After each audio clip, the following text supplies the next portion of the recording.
Thank you. Mr. Wilker, we have a wedding to go to, a family member, so he's out of town. Mrs. Nunez. Here. Mrs. Lamford. Here. Ms. Sukni. Here. And myself, Mrs. King. I'm here. So, it's the time for the agenda approval. I believe there's a change to the agenda. If something has been added, it's informational item 4C to recognize Willits High School championship teams. So, do I have a motion to adopt the agenda as amended? I move that we adopt the agenda as amended. I second. Okay. Do any board members have comments or questions? All in favor? Aye. Aye. Opposed? Okay, the Pledge of Allegiance will be led by Board Clerk Sutton.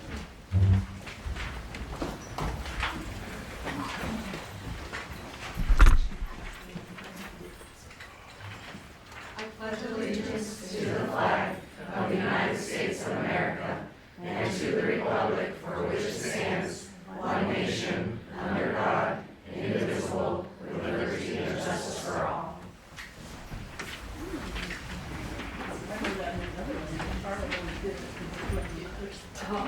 Excuse me. Government norms. We have some public comments, so I'll read it in full. We agreed to board ethical, act of dignity. We agreed to board ethical standards and behavior, including the government standards. Respect differences. We will respect dissenting opinions in a respectful way that encourages sharing of ideas, experiences, and knowledge. Build trust. We look for common ground. Maintain confidentiality and publicly support board decisions. Work as a team. We agree that a working plan of how we do business internally and externally is essential. We will work for the good of the team, not our own interests. Engage the public. We listen to our stakeholders and encourage their input into our decision-making at appropriate times. Focus on the success of every student. The board will keep student success on the forefront of all decisions. Work together for the common good. We will communicate about our decisions with honesty and integrity. So we have a number of informational items. We start with recognizing the retirees. John? Well, at this time, this is a special time to recognize our retirees, and if you can come forward up there, and I'm going to start with Brookside.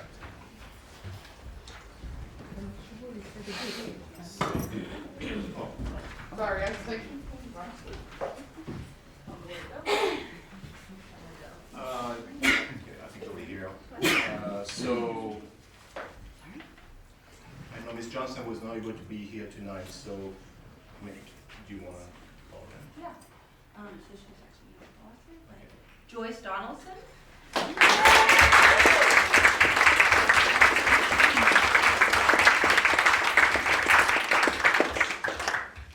That's 24 years of work here. Thank you. Thank you.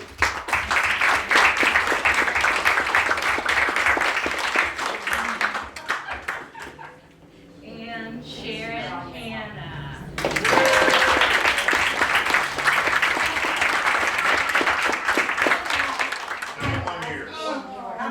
31 years. Oh, yeah. It's maybe a little longer than that. I only worked for 45 minutes. That was my big contract, 45. You remember that? All right, thank you.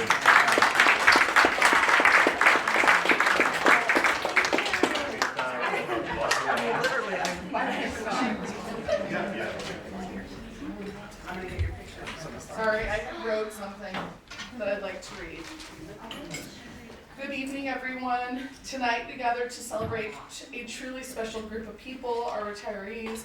I want to begin by honoring my 5 retirees from Gloucester Lane, starting with Samantha Arkelian is retiring from Willits Unified School District, having served for the last 29 years.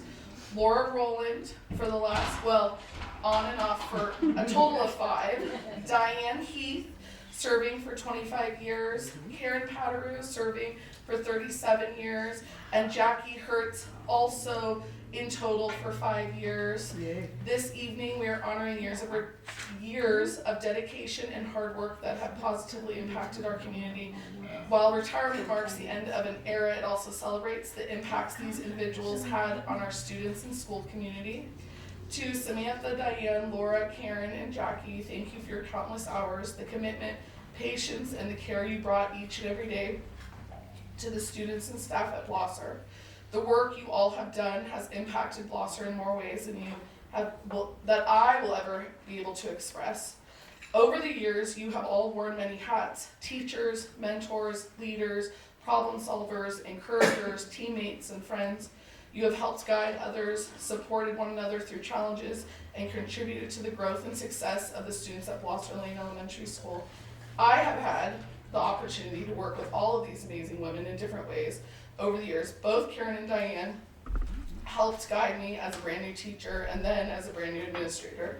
Samantha Arkelian was a seasoned colleague when I first got hired at Willits, who I turned to many times over the years, picking her brain about math assessments and watching how she supported students who needed more support. She was also by my side when I transitioned into my role as Blosser's leader. Jackie Hertz is someone who has impacted our students by giving them a space to retreat to, feel safe, heard, and reset so that they may be successful students. You will truly be missed. And Miss Laura, I feel honored that you came back to Willits and Gloucester to end your amazing career as our SDC teacher. How you seamlessly support your staff in room 14, students and families, has been a dream, and I feel blessed to have been able to spend the last year with you. While we certainly miss each and every one of your knowledge, experience, and daily presence, we're excited for what lies ahead for all of you. On behalf of everyone here and at Gloucester, thank you.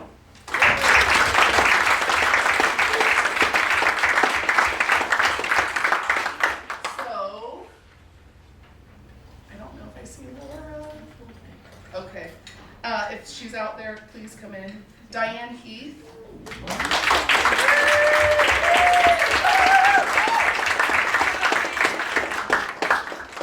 25 years.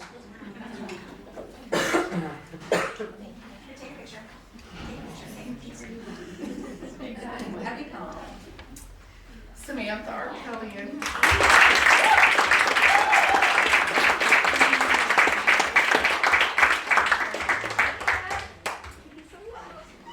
29 years.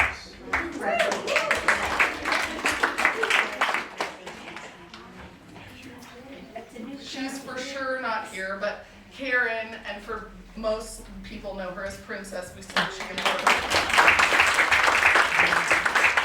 Karen's been with us for 37 years. Yes. And Jackie Hertz.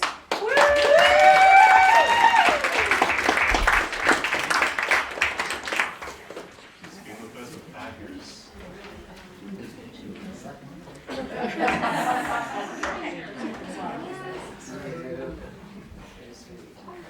Oh, sorry, picture. Oh, picture. All right. Okay.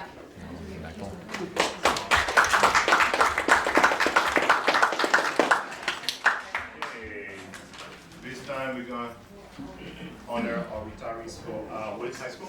I do not believe she made it tonight, but we want to recognize Miss Linda Sue James Madison for her years of service over at Willits High School, serving some of our students who need the most support for years, with kindness, with patience, and she's just done an incredible job, and her presence is going to be missed. So maybe one more time for Miss Sue James.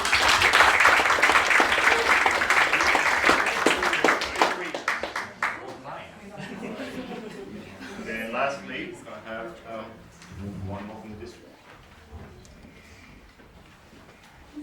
Linda was unable to make it tonight, but we want to recognize Linda Walker for her 30 years with the district. The amount of knowledge she possesses, the work ethic, and just everything about Linda is definitely going to be missed.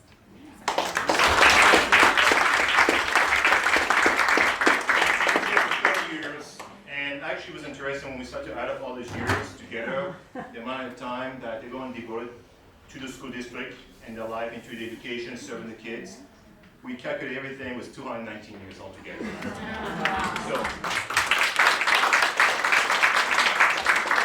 I get all the retirees up for a picture, please?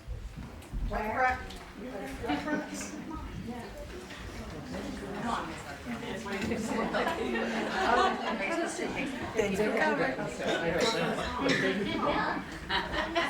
heard that. do we need to stand? Nope. We're good. Don't move. You're good, just smile. All right, board members, you smile too, please. One, look at me. 1, 2, 3. Thank you.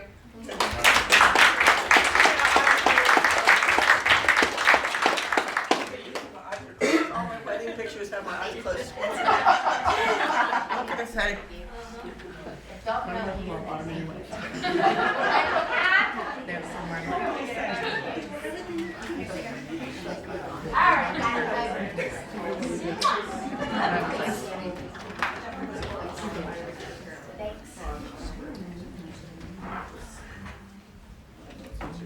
All right, now we're going to, Gotta get that. we're going Love it.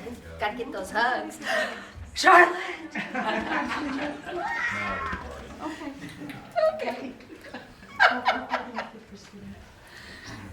Now we're going to recognize our student board member, Amelia.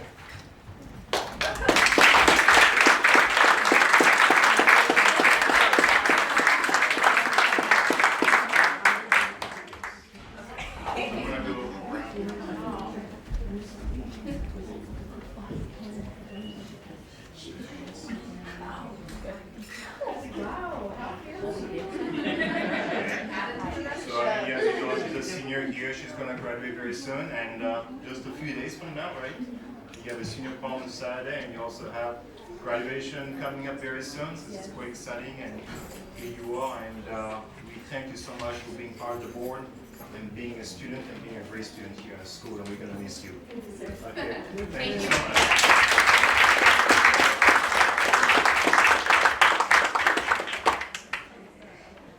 Thank you so much.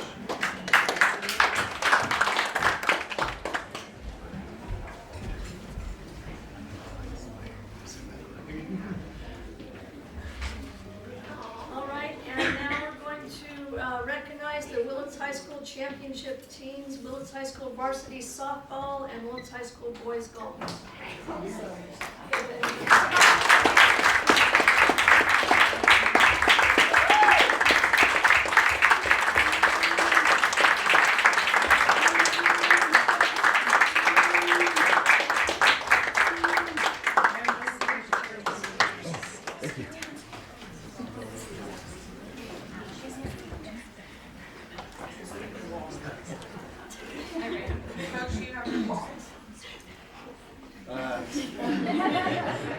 NCLT 2026 champs.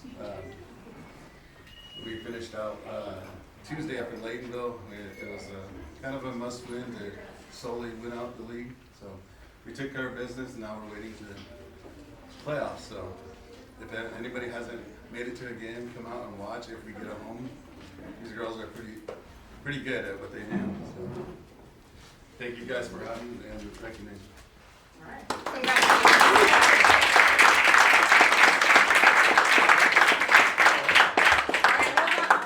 Back, squeeze in, act like you like each other, and smile. 1, 2, 3. Board members? Yeah. Okay. Hold up those feet. Can we get one with the? Yeah, go for it. Woo! All right.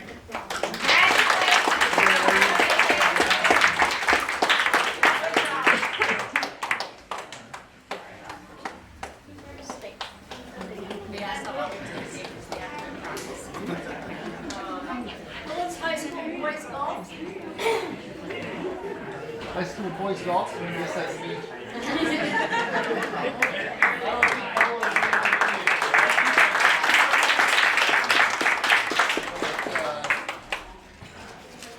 Cole Lane was very passionate about golf. He practices really hard and he plays really hard too. Over the last 4 years of his high school golf career, it has been my pleasure to see him work hard to improve his game.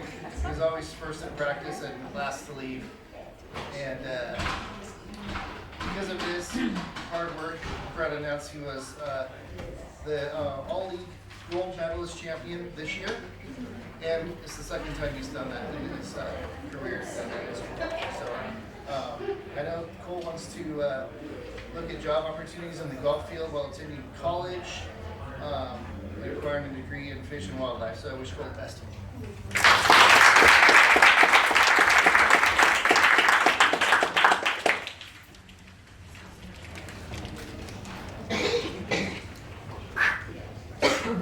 And now it's time for each administrator and the site administrator to present their goal results. John?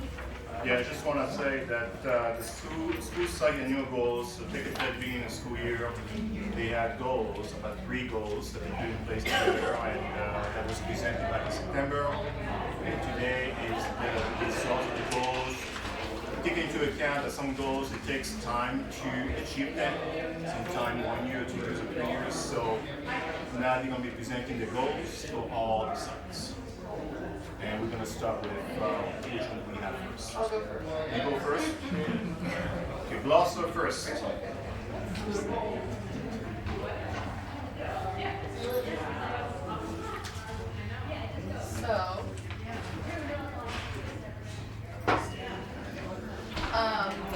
So in September, I presented 3 goals at Gloucester. We are focusing on Gloucester this year.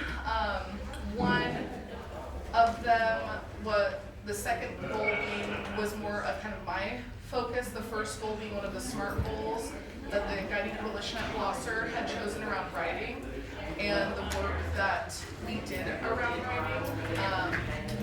It was a really great opportunity for just staff development from staff, questions that came up, teachers trying new things and being able to share what they were doing in their classrooms, whether they felt like it was like they were killing it, it was feeling really successful, or even if it was like Dawn was really working with our benchmark online that's not extremely user-friendly, but she was doing it and she was able to share out about it, and the parts of it that was extremely wonky, but how she was using it in her classroom.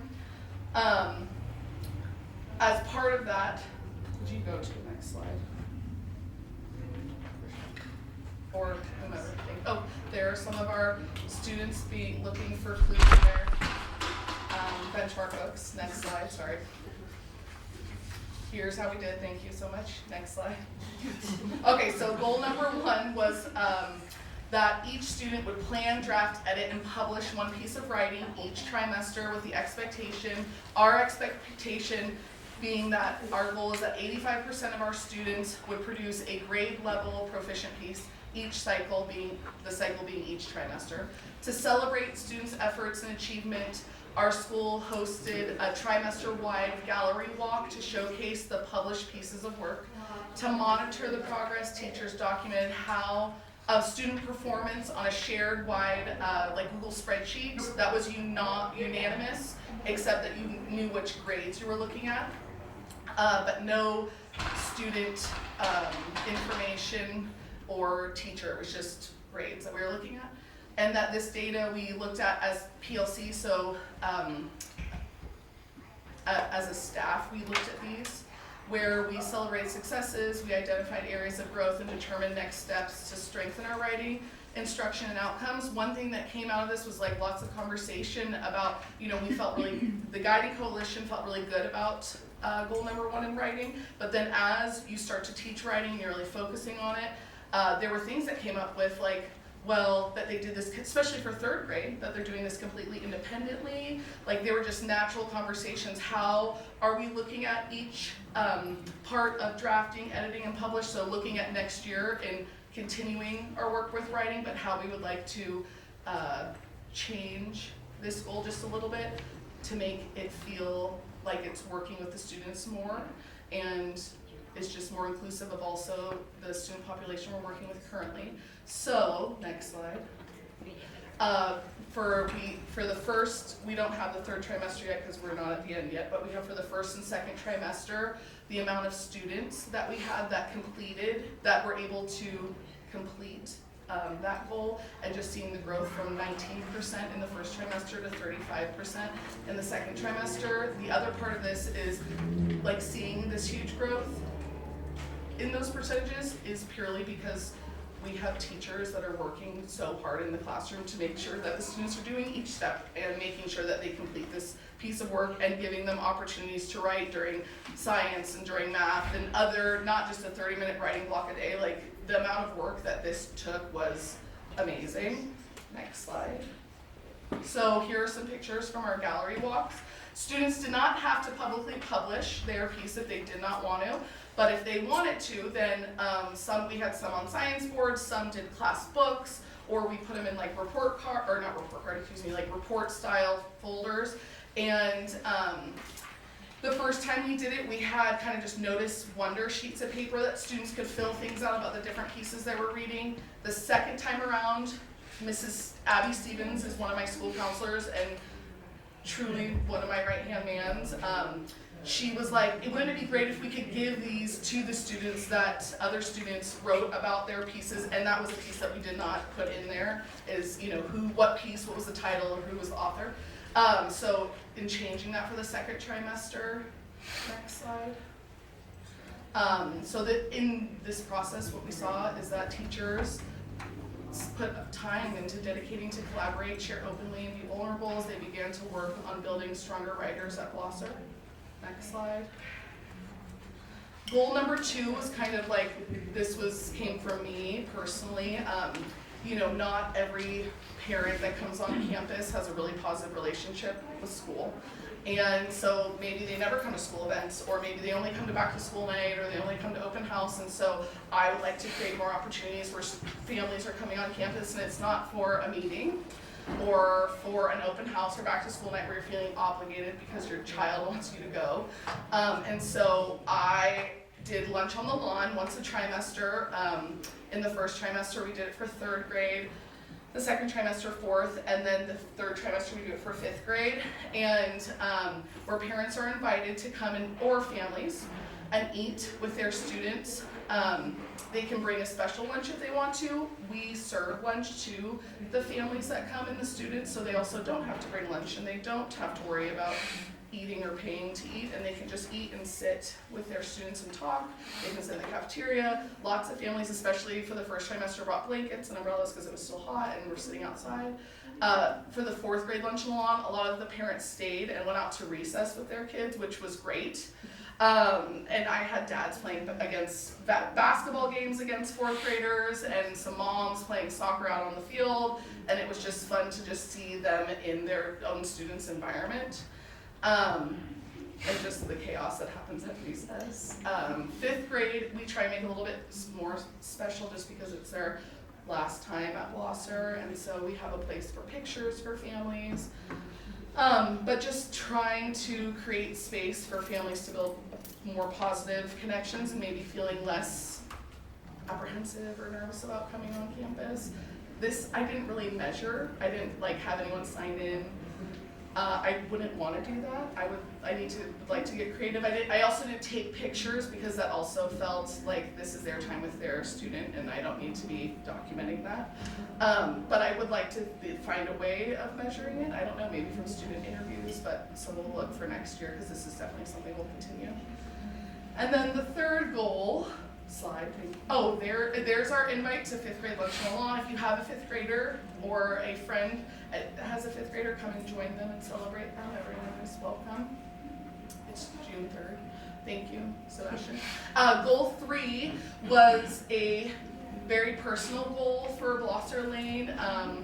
When we came back in August for our PD, I created a Padlet and everyone just put a goal on the Padlet of what their either personal goal for themselves or their classroom was for that year.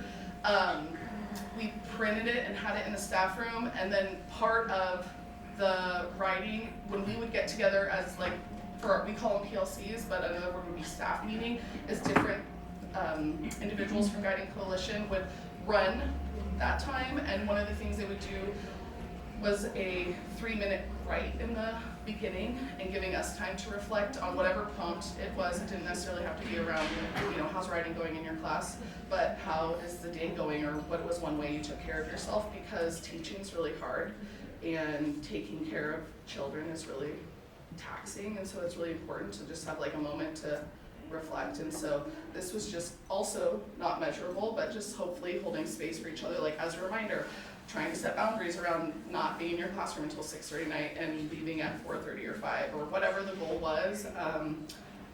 So it was just like more of a visual goal. And yeah. Questions?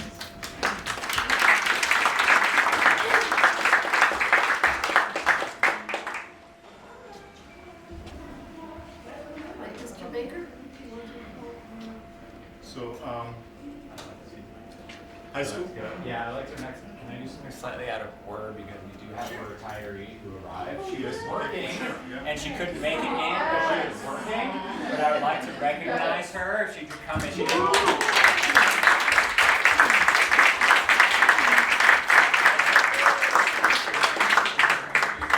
So, 33 years? Something like that? Okay. So, Miss James, wonderful. We appreciate you so much. Thank you.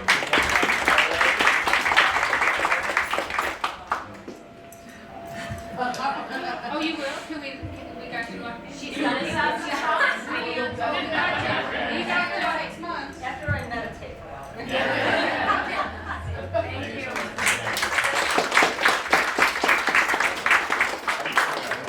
Okay, since I'm here, I'm going to do it, right?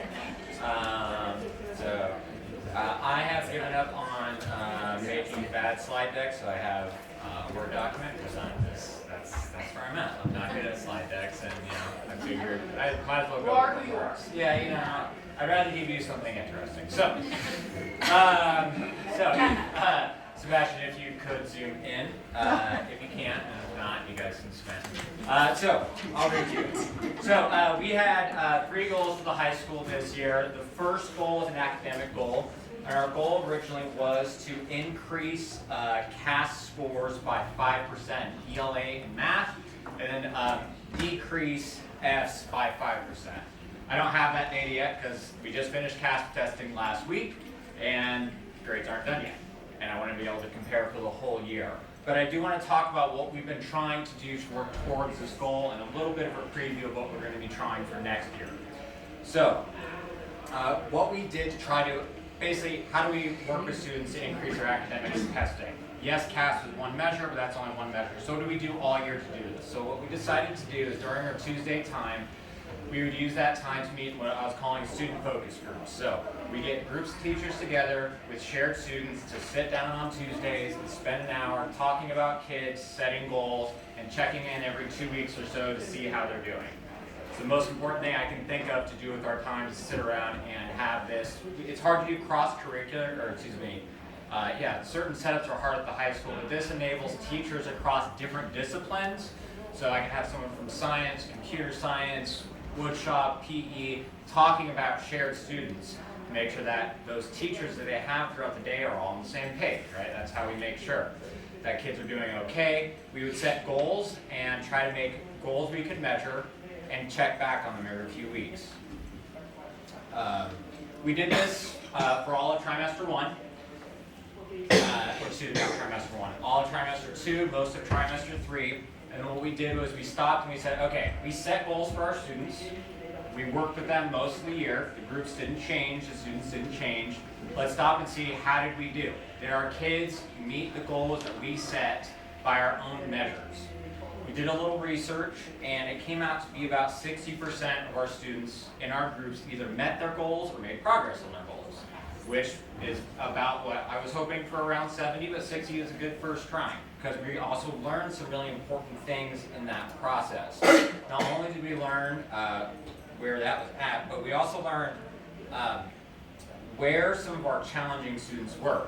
We found that the group we had the hardest time reaching were the students that were there every day, but had really low GPAs. So they're there, and we can't reach them, right? They're in class, they're sitting there, we work with them every day, we said, we're gonna help you get one less F this year, or whatever it was, and we had a hard time moving the goalposts on that. That's gonna be a focus for us for next year, to increase, to target some of those groups as we continue to do SFGs. Specifically on CASP testing, I didn't put this in there, we're going to be having a greater focus on CASP at the high school next year. We're going to be giving CASP to all levels of students, so 9th, 10th, and 11th will be taking some form of the CASP, so they have consistent testing every year instead of just once during their high school career. It gets them in front of the test more, gets them more familiar, gives us a chance to spend more time with it as a teaching staff, and that's what I'm really hoping in the next couple of years we see a lot of growth in our CASP scores. That's goal 1.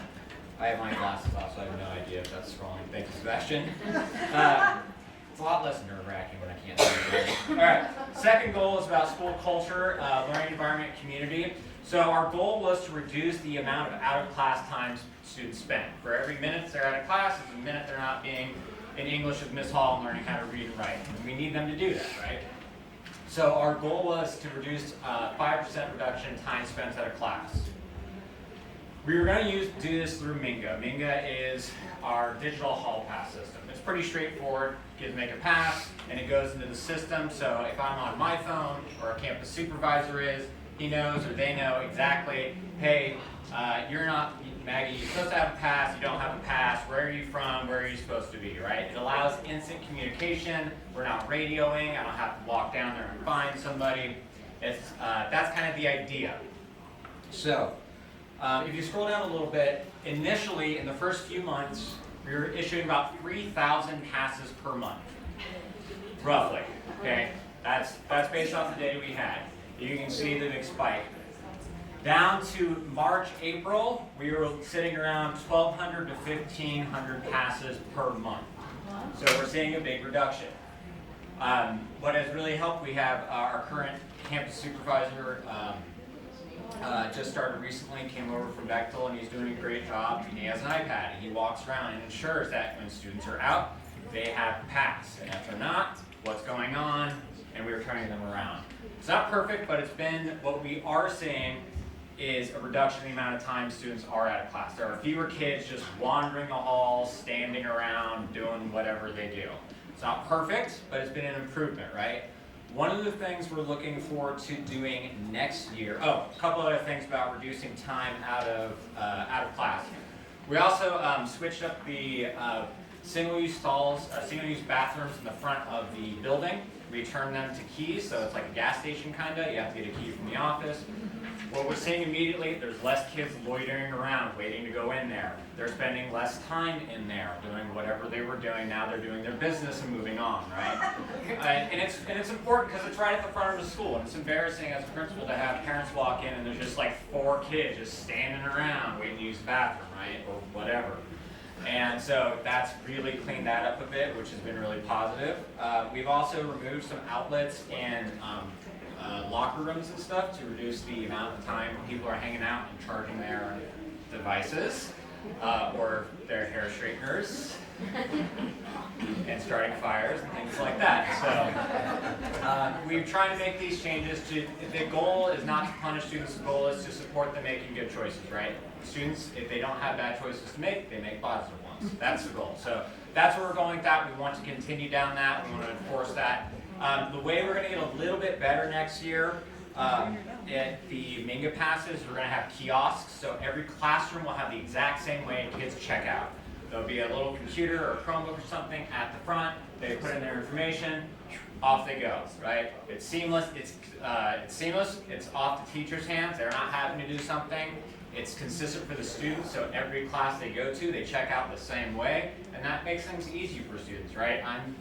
I'm stubborn, I like things to be kind of a certain way, and if you tell me in 1 hour I go to the bathroom this way, and a different hour I do it a different way, and then a third hour I do it a different way, I'm probably not going to do it. I mean, as I was a high school student, I would not have participated, but if you make it easy for me and go, it's the same way every time, I'll probably do it, or I'm more likely to. And everything we can do to make it easier to make good choices, students will. That's the goal for that. All right. And then goal 3 was an attendance goal. If we can scroll down a little bit there. So our original goal was to increase not just time spent in class, but we also want students on campus more. The original goal was a 2% increase in our ADA, going from 89% to 91%. Trying to do that, being more proactive with communication and using Minga. Reality is that looking at the numbers right now, our ADA is about flat. It's sitting around the same level as it was last year. We haven't been able to move that number yet. We've been participating in SART and SARP attendance meetings to try to work with families to increase attendance. And we've had, like most things, small individual successes, but we haven't seen a culture shift where more kids are more consistently coming to school yet. We're not there yet. So, however, we are, and you can see I have some information here. There's a little bit of difference between the grade levels. This year, our sophomores were the least attending, around 87% overall. And it goes up to a little above 90% for 11th and 12th graders. And just as a reference, about 90% or less, you're chronically trimming, right? So we want to keep that above that. So we didn't make it this year, but what do we want to do next year? Try to be more proactive about it, try to fix it. One, I've been working with Mr. Baker. We're going to be implementing a senior attendance contract for next year. So seniors have to attend school a minimum of 90% of time to be able to walk and participate in senior activities, prom, graduation, all those things. Why? Because attendance matters. If kids aren't at school, they're not learning. If kids aren't at school, they're doing something else, and we want them to be doing good things, right? Making good choices. So that's one way we're going to try to increase that, and the hope is if we encourage the seniors to be there more and the oldest students are making good choices, we know they have tag along, right? Those are the people that usually have the ride. So if they're at school, their friends are more likely to stay at school or come to school or be at school. So that's one thing we're going to be doing to try to address that. And the other big piece that we're going to be doing is leaning into a positive behavior system, again, using that Minga system, so that kids, as they make the right choices, do the right things, they're being awarded points. They're getting some kind of points that they can cash in at school for tangibles, coffee gift cards, something, right? Things kids are interested in. The goal being, if kids are more motivated and more connected with school, and parents are getting messages home from Minga saying, hey, your kid made a good choice today, they got 5 points. Your kid who doesn't come to school came to school today. Your kid who's always late to 5th period was on time today. Cool, right? Any kind of little positive, if we can get those positive messages home. So it's not just the your kid ditched school phone call, the robo-dial. As we increase that positivity, if kids want to come to school and they're more engaged and they're spending more time in class, goal 2, their attendance will go up, goal 3. Okay, that's it. That's all I got.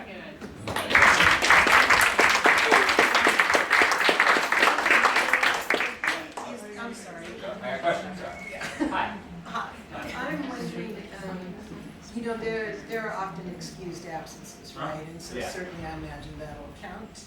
For I the mean, senior contract, yeah. yeah. Yeah, and I think part of what we're trying to do is to work with our families to help them understand what an excused absence is. Which is and not that much.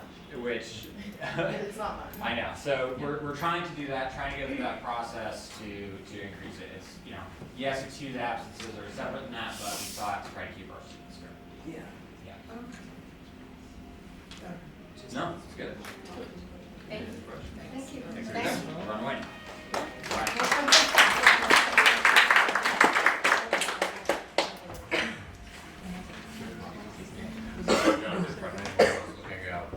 Shane Toplinsky, Principal of Bethel Grove. I was asked to take over the site towards the end of October.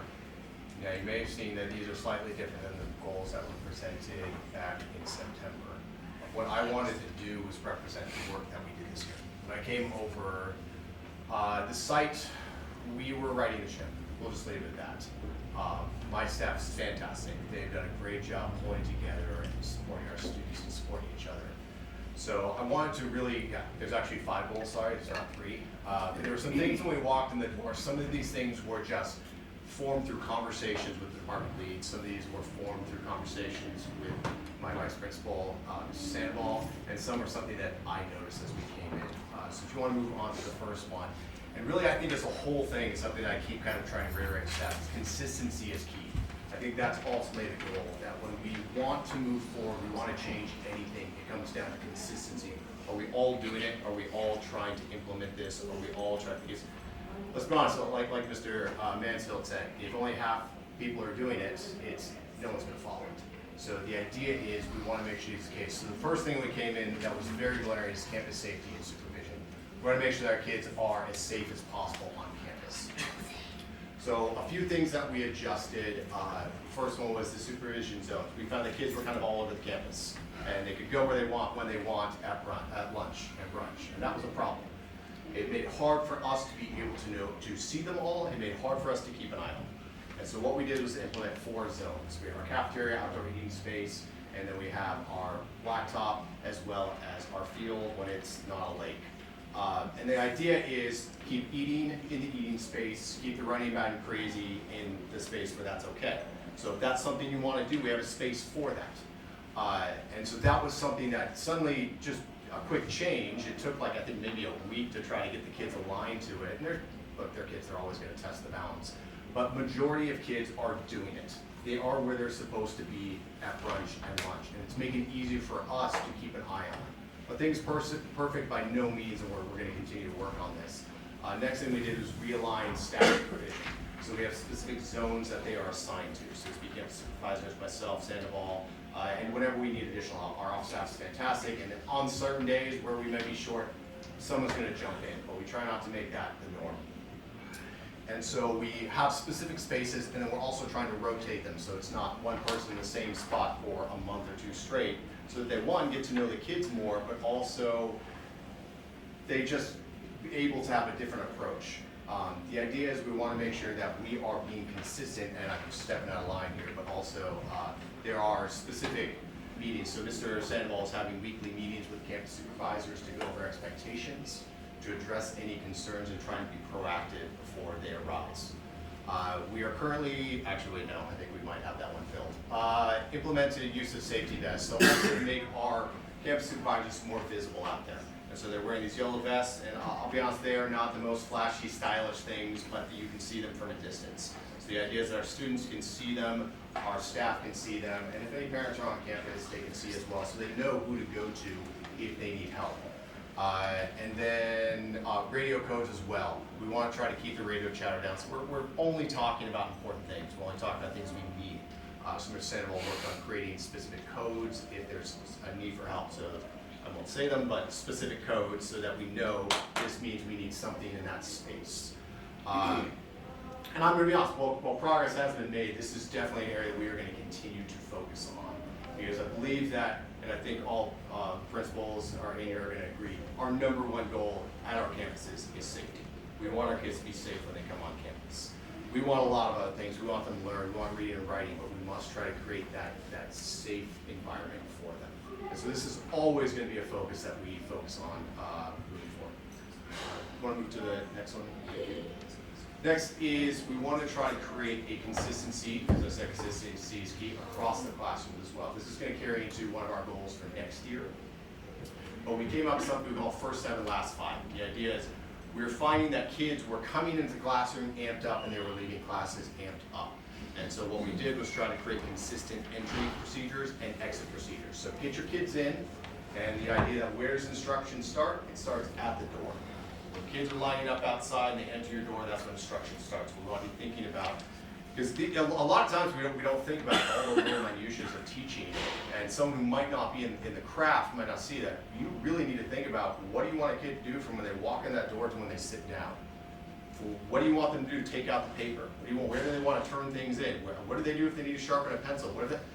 There's a bunch of what ifs, and we want to think about those things to try to be intentional about it, so that we have a plan, because then we can be consistent and we can teach our students how to do it. And we have seen, I don't have specific data around this, but we have seen that kids, and speaking with staff as well, kids are coming in a calmer manner. They're lining up outside, they have an entry process. They're leaving class in a more organized. Definitely an area we're going to continue to grow in, and as I said, this is a focus next year, but trying to have that consistency across the campus as well. Also, our fantastic department leads have led trainings in our staff trainings, faculty meeting, sorry. And so they come in and show ways that they have been doing this. Because look, it's great, we can get up there and talk as administrators, but it's also really helpful when the staff can get up and talk about what they are actively doing in the classrooms. And so that is something that they've been doing as well. And just generally trying to collaborate on how do we have smoother transitions across the board. It's not just when kids come in, it's not just when they leave, but it's how do we transition? So we finished a warm-up, we finished whatever, now that in between time, how do we move from one thing to the next? And once again, especially early in our teaching, that's something that we really need to consciously think about. As you get better at your craft, it's just what you do. And so being able to describe that and define it is helpful. And really, this is going to carry into next year, but focus on bell-to-bell instruction. Me personally, as an educator, time has always been important to me because when kids come to our school, they're handed to us, they walk into our classroom, we can never give those minutes back.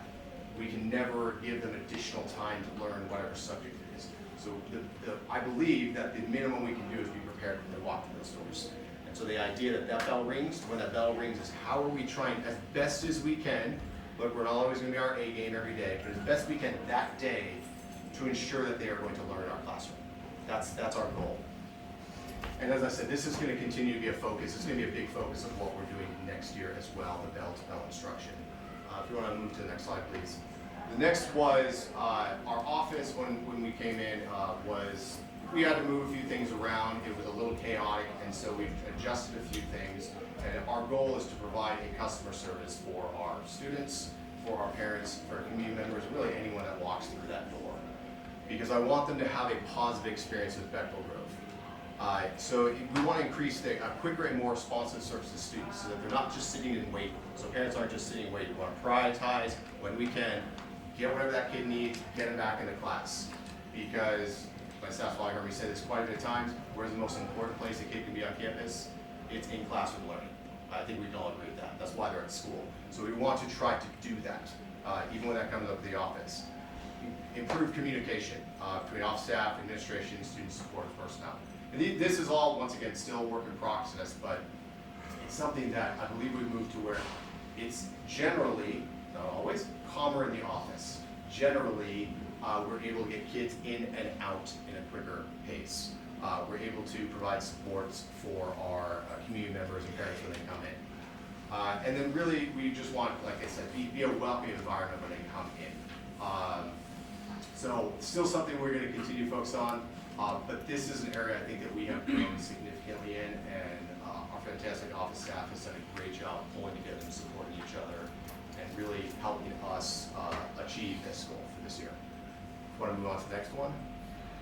School culture and student expectations. Kids will achieve when we are clear. When we are unclear, they don't know what we expect. Analogy I was saying, so I say, hey, I want you to go hit this target. It's the first question you're going to ask. Where is it? Okay, otherwise you're just shooting out randomly into a field. And so that's the idea of what we are trying to do for expectations of kids.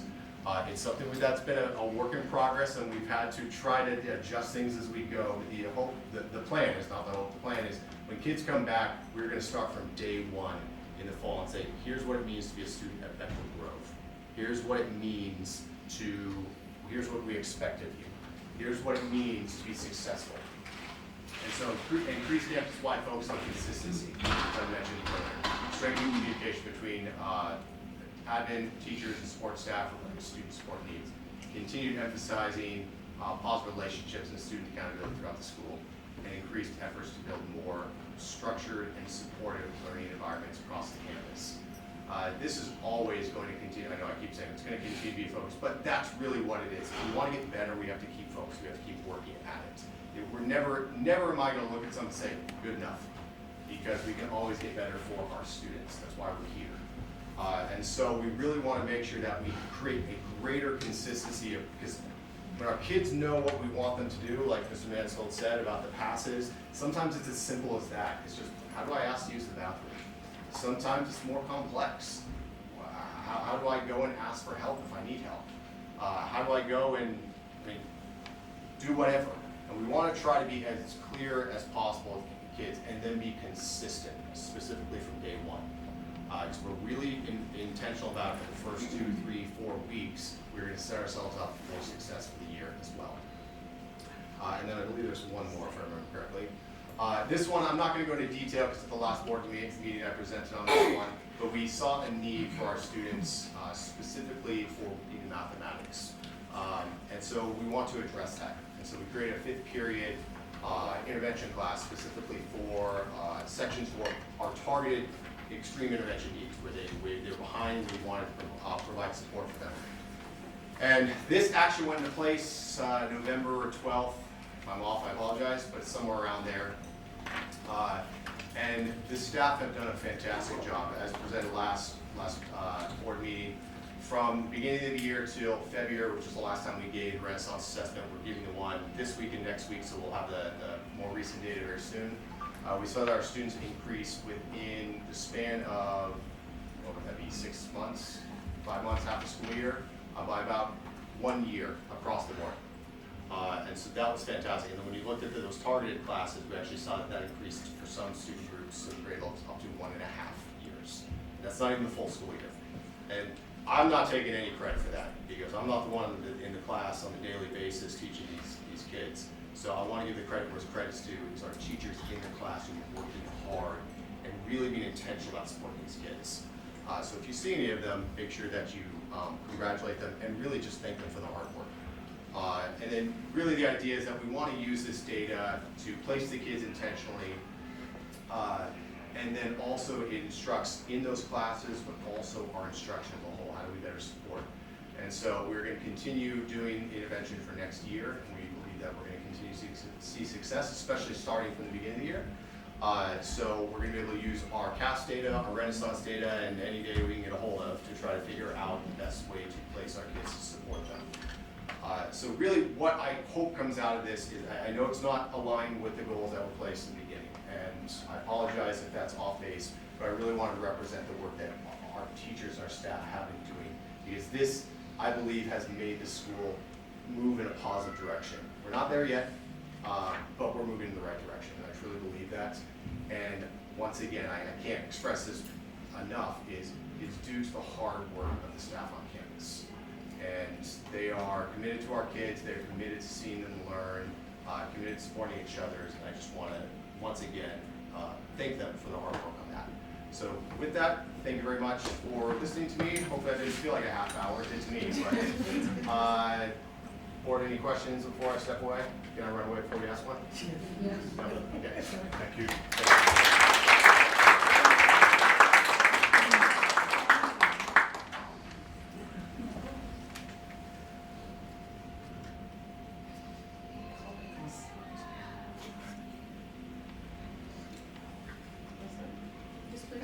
I'm Willits, and I will be presenting on Willits alternative programs.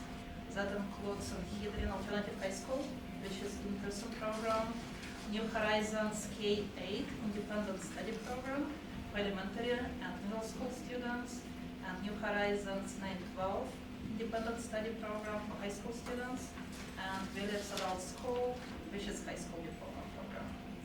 And I'm overseeing all 4 programs, and I'm also teaching full-time. So the vision, rooted in Willits' unified core values of trust, transparency, alignment, and shared purpose, alternative education programs lead with clarity, courage, and compassion to prepare students for life beyond high school. Through personalized pathways, real-world career experiential learning, and strong community partnerships, every student will graduate with an individualized post-secondary plan, equipped with academic skills, personal resilience, and a clear roadmap for success. In my own words, in my class currently, that Mr. Lapik and I taking, we talk about equality and equity. So equality is providing same resources to everyone on a daily basis. I think our program focuses on equity, which is providing individualized support for everyone to be successful studying from where they are. So we customize our program. Our independent study works one-on-one with Reese, with high school students, and Ms. Barton with elementary and middle school students, focusing on life skills, resilience, adjusting plan to their needs based on academic, mental health, and personal situations. The first goal was to provide differentiated instruction that's already built in the whole program, vision, and curriculum. We have flexible grouping, we have assignments that are tiered based on reading scores and based on recovery credit status if students came, or acceleration status. We have students who come to graduate earlier.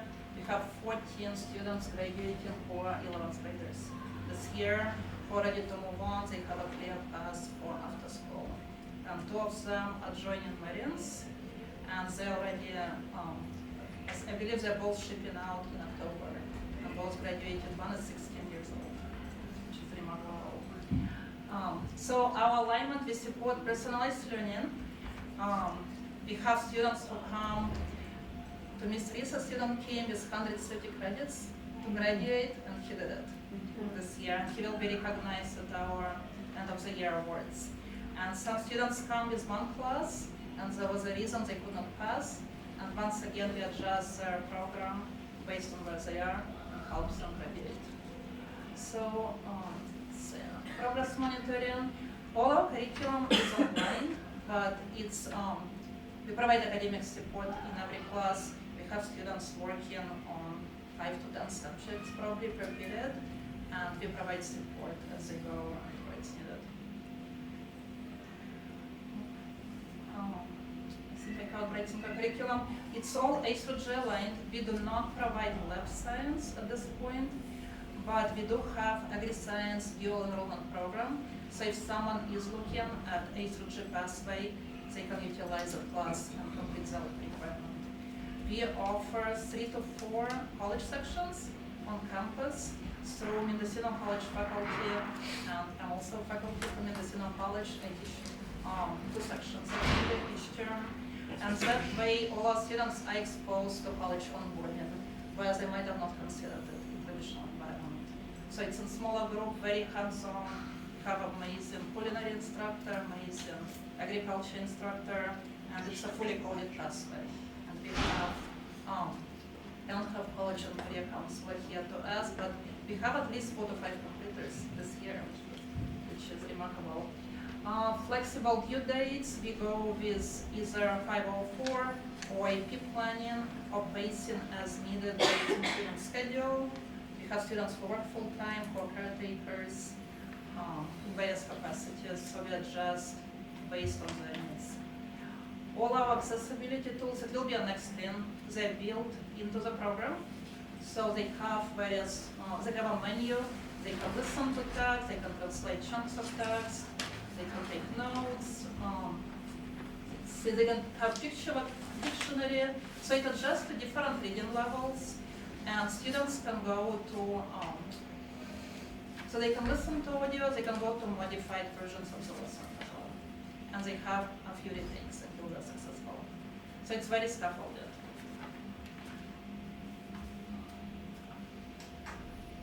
Flexible grouping. So we have 2 full-time in-person teachers. We divide and conquer, which teach either directly or guide about, I think I counted, I teach about 10 sections, maybe I think Mr. Horton, maybe about 12 of regular classes and mysteries, all of them. All of them, all A through G courses. So grouping is very flexible. We try to group by subject when we can. Sometimes, as I said, we have students working on 10 classes within one period. I believe that provides flexible grouping where they can be successful and achieve the graduation goal. Okay, so it's, we can do lab as needed. We have done that in the past. And as I said, now we have agri-science, so they can meet the requirements for that. Writing projects, I teach first period. We do writing workshops, and I try to combine type of writing. So sometimes we work on research paper, sometimes argument, narrative, and so on. And each student writes a personal narrative that they can use for scholarship or a job application and so on about barriers they have to overcome, and what skills are used. So they all live at least with them. They go very well. Dual enrollment, that's the current one. We have, so 1, 2, 3, 4, 5, 6, 7. We have 7 sections right now, just in one trimester. that students have access to. Except career planning success, the rest are hands-on, super fun, and I would say about 90% of our students graduate with at least one college session completed, which is a great way to onboard. That's one of the pictures. They restored our greenhouse with help of Owen, our instructor. They focus on landscape care, sustainability, food production, and stewardship. And you visited yesterday, and the student gave you a tour of our garden. So I asked Mr. Mansfield when we stepped out how many seniors are graduating. He said high 80s. All 37 are from our program, which is about 30% of graduating class. We have 3 staff, and I'm super proud that we were able to do it. And 14 are 11 graders graduating earlier.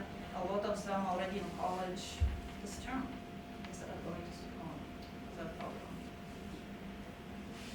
New Horizons. So this is K-8.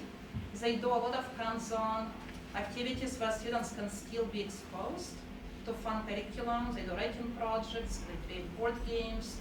She had a finalist at the county fair, I believe, one of the science fair projects. Oh, you guys, Annika, yes.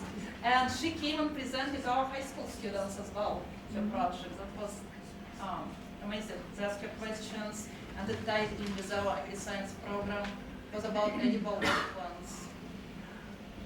Okay, and then she does a lot of STEM activities. She's very passionate about science. That was Annika's project. Okay. For 9 through 12, Ms. Rees, as I mentioned, teaches and guides students through completing all the subjects depending on what they need. Across grade levels, 9 through 12, she has a supportive approach, understands all their needs. She has a whole board of life skills the students are supposed to accomplish, such as time management, being organized, taking care of their own learning, asking questions, all the life skills that are important for transition and being college prepared. And they can also take, obviously, college courses either on campus or through UC system. And Holly, college and career counselor, is there every Monday, and she helps with CCC apply, financial aid, college guidance, and any dual enrollment support. Do you have any more? Willits Adult School. Mr. Horton is not here because he's teaching it right now. Every Tuesday, Thursday, it's a high school diploma program. It's a grants through MLAs, and we work every month. We go to meetings. We work with consortium from all different counties and collaborate. And we are going to not have a big graduation class this year.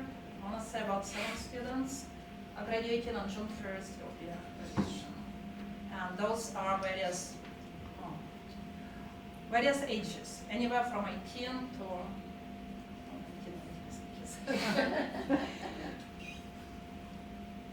all right. Social emotional learning.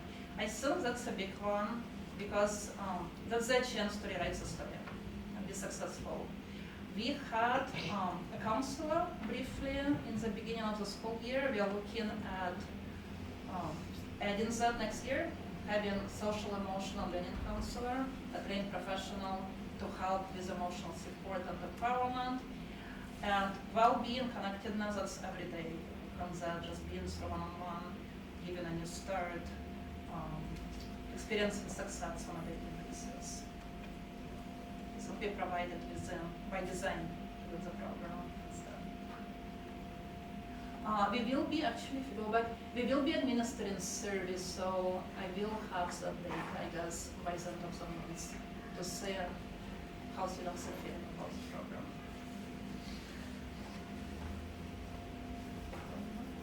Okay. So I took over end of October, and my main goal was to change the school image for students of the community and staff and parents, because we still have sometimes people apprehensive about coming to school. So students have been working on beautifying the garden. We've been putting art. Ms. Rees created graduation board with little AI help there, who is moving there. You guys are welcome to tour and check it out. We brought school site council in person. It used to be online, where we come and talk about the goals and the vision and how we want to make, achieve the goal of changing school image. We brought back Student of the Month. It's been reduced over the years to Student of the Quarter, Trimester, and Year. So we are celebrating every month now. We are combining all the programs together. It's huge success. They have prizes. We came and visited one of them. Thank you. And it's a race now. Everyone wants to be actually Student of the Month. You have kids who never heard about the school, and now they want to be, because it's a character and academic award. So they want to be on track, they want to show good character, and they want to earn the award. So it's pretty cool. We have art workshop every Thursday. Today they did ceramics, so it's a nice break from being online every day. And Ms. Rees restarted our yearbook, so that will be in print pretty soon. So I feel like we are moving well. For the few months we've been trying to focus on it, and many more.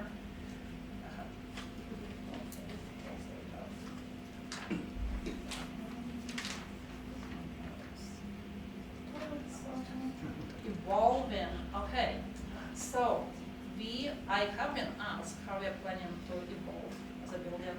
We are looking at adding education pathway next year for child development. That's still in the works and discussion. Continuing with agri-science, sadly, our instructor is moving to a different college, but I think they are able to find us another instructor. And we are confirmed with culinary program continuing with that for sustainability.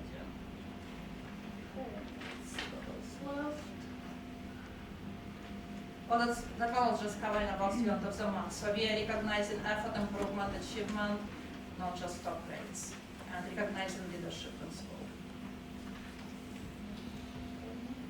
Okay, those are our two Marines. Both graduated early. One of them finished in a couple of requirements, one is fully done. They both confirmed and joining 116, 117. And I didn't know. In fact, when we go back, they both told me at the last award that was a couple weeks ago, they haven't received an award since third grade. So that was a big deal. Yeah, they were very, very proud of them. And I asked them for words of wisdom to share with the rest of the school, and they just said, just sit down and do it. A life skill, right? The work will not get done if you don't buckle down and do it. So that's our art workshop on Thursdays. Lauren is our guest artist through art grant. And I put there that it involves making choices, experimenting, and revising skills that translate directly to science, math, and real-life decision making. The focus is local local plants. So they draw grapes and poppies, and we tie it with our agri-science program. So it kind of all works together. Okay, that was our council. They used to have Friday groups, and we're going to bring back in some sort of form next year. All right, partnership. Very strong partnership with Mendocino College, going on 10 years. Adding new section. I would say every term we add a new section. This term we added pruning section, introduction to pruning, that I really wanted to take as a class. They prune the whole campus, and kids constantly, even the instructor is not there, they go and they enjoyed it. It was the most successful class. And that was, okay, you guys have to tell me, right? It's funny, but they got their credits, and okay, something happened. But it was part of agri-science program. All right. Real world opportunities to learn hands-on skill, expand engagement, and those are logged twice, actually not just once a month. They are logged twice a week. All our logs for every class we report back. So medicinal college, that will be spread and supply through the agri-science because that's where they get all the supplies. And I would say our other partnership will be done in direction with College and Career Council and Workers. Oh, here they are. I teach career planning success course every term for students to map out their pathway and next step. They complete informational interview each student with professionals in the field to get more insider information and network. So we have art workshop, then of direction, what else is the program? Oh, UTI. So we have strong partnership also going on about 10 years. They will be here there next week to talk to students. North Bay Construction Corps come once a month. And we have about 4 to 5 students every year that move into medical pathway in theory. And some students who came with lots of credits to go never saw themselves as college students. And they see them in community, and a lot of them are as programs.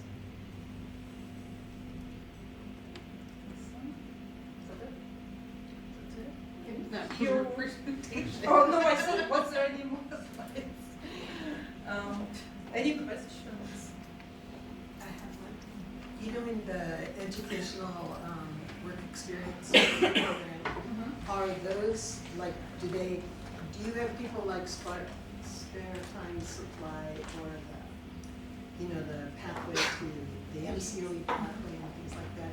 Do you have programs where the kids get jobs partially for credit or even to work and learn experiences like that? Well, for medical pathway, they have to complete the pathway. Right. These are to be certified. Oh, okay, so then none of that is like doing. So work experience program is a college section, so it can be paid or unpaid work experience. Right. So they can be currently in the field, and they can take it for college credit or non-college credit. So we have both options. Okay, so then Sanhedrin students are recommended to go there and then given a pretty strong opportunity to do those jobs? Or is it the kids go find their own and the college just tells you we're open for that? I thought what I hear you're probably talking about internship. And that's something work-based learning program is developing for next year. Work experience if you currently already have a job. And you develop your work-based objectives and then they receive credit for their hours and completing an objective. I can email you curriculum for the class if you would like. Okay, I just wondered if it was the same as in a number of years ago, students were recommended to go work in a school. The city used to hire some kids from the school. For a while, it just became a high school event, that if you would get an opportunity to lose a couple hours of school, but you had work experience while you were gone, because you'd come over here or go wherever and work for real. And a lot of those places like Spare Time used to have kids that were like clerks or walking around the store and filling with supplies. So that's not the same as the WEC. No, this is from Mendocino College. Yeah, that's the class director from Mendocino College. The only reason why I know is because Charlie took it. Oh, When she would okay. work and she would have to meet with the instructor and explain what she did to get credit for the hours that she worked. But it wasn't through, you got credit through the school because you were taking a college class. But you reported to your college professor. So does Sanhedrin do that work experience Yes. in a different area? That's not Yes. giving them units, but it's giving them a job. It's like, Yeah, the high school does it. Yeah, Is it's that not, what you're it's- thinking of But the high that school. usually comes from particular classrooms, right? Where they assign you. Yeah. And that's through the high school, through that program. They Well, just they have used to- to, Yeah, it's a Yes. your school used to send aides to Brookside a lot, and they'd work in the afternoon. It was a great program, and then it stopped for whatever reason. And the high school seemed to pick a lot of it up, and I just wondered if you were taking on the next part, but I guess sorry. It's fine. So I think just to conclude, I feel like we have a strong place in community for students who are successful in traditional environment. They have a chance to be successful, graduate, and continue with their college or career plans. Thank you.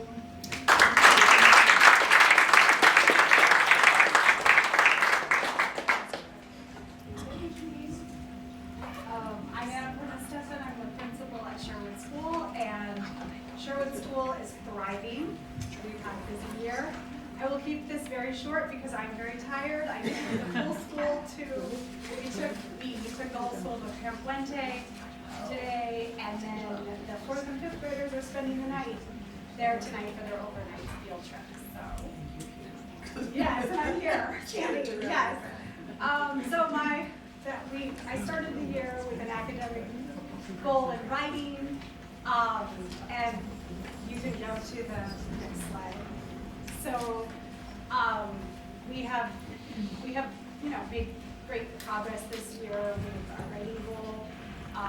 We've had a Young Authors Fair, and we've explored all the genres of writing, and we have published pieces of writing, and the kids in all grade levels, and we just finished up our Young Authors Fair with the published stories, and we've had a great year with writing. Next slide. My second goal was our school culture goal, student leadership, and you can go to the next slide. So this is still a work in progress. We have a student leadership going with our upper grades, but it's still, I'd say it's still in development. It's going, but we're going to keep working on it. And then the applied learning goal, STEAM rotations, this is the goal that I'm most excited about. So we started the year kind of exploring this, having STEAM rotations. STEAM is science, technology, engineering, arts, and math. And so we sort of did little rotations where the teachers would take on one of those units of study in science or technology or engineering or art or math. And we sort of explored that this year.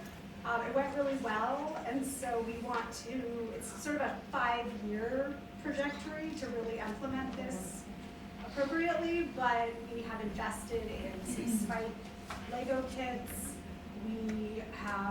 We're really excited about the concept of the new math curriculum, the new framework in math where it's really hands-on learning. Students were up around the room exploring math concepts, so that, yeah, it's an exciting goal to keep working towards for the next 5 years. So, yeah, we've had a great year.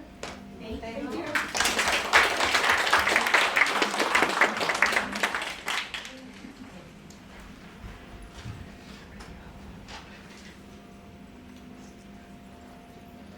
Hi, I'm Sarah Lucky. I'm here because Mrs. Johnson's out of town. We had 3 goals that we worked on as a team at Brookside: an academic goal, a school culture goal, and attendance goal. Can I get the next slide?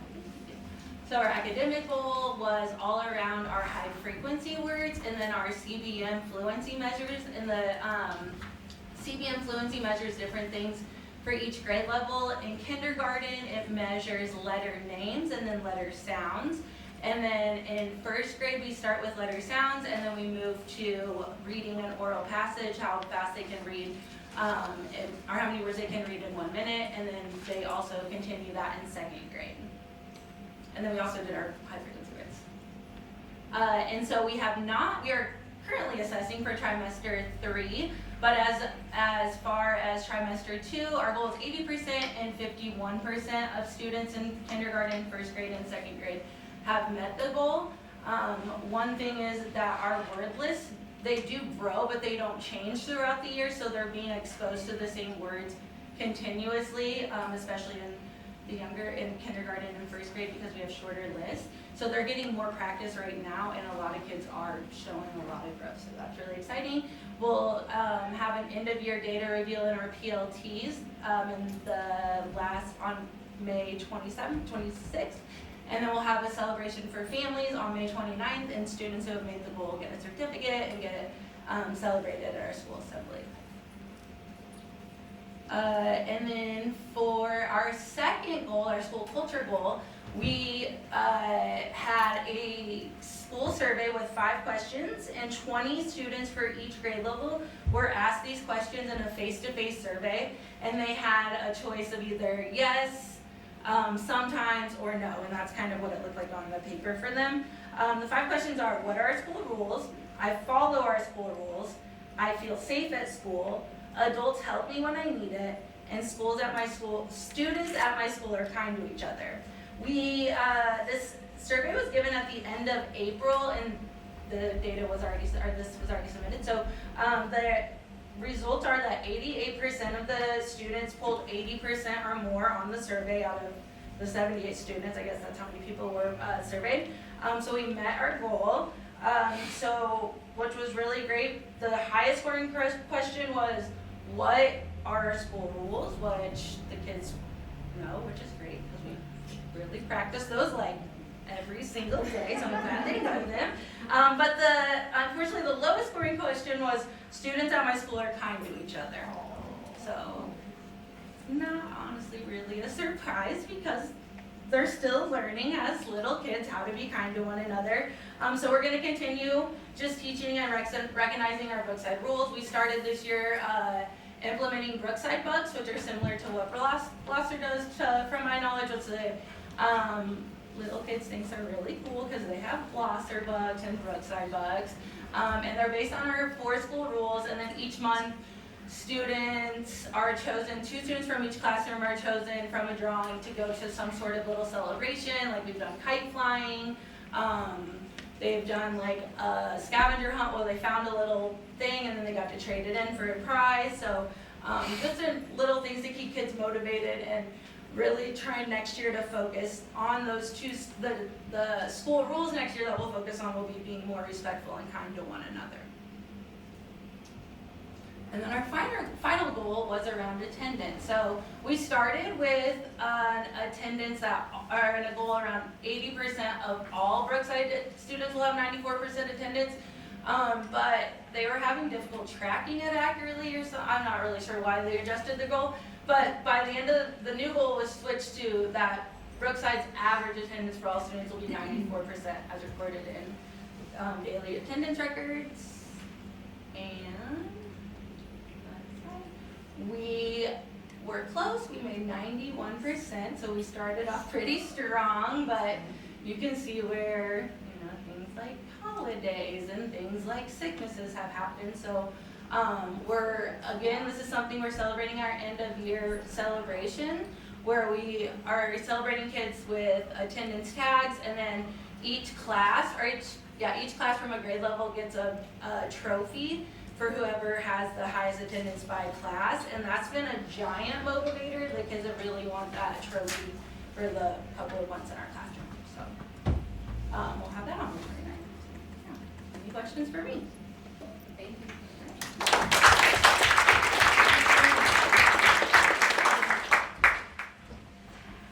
Okay, Mr. Baker is going to discuss with us the P2 attendance. So in front of you, what you have there is we have enrollment on P1 and P2 since 2019 to 2026. You don't see an ADM on 2020 and 2021 because it was COVID time, so there was no record of that. For enrollment, you kind of see a fluctuation of enrollment for the last several years. However, it still has a negative trend.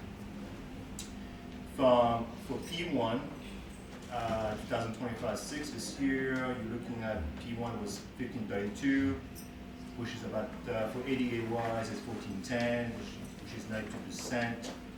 P2 is 1512.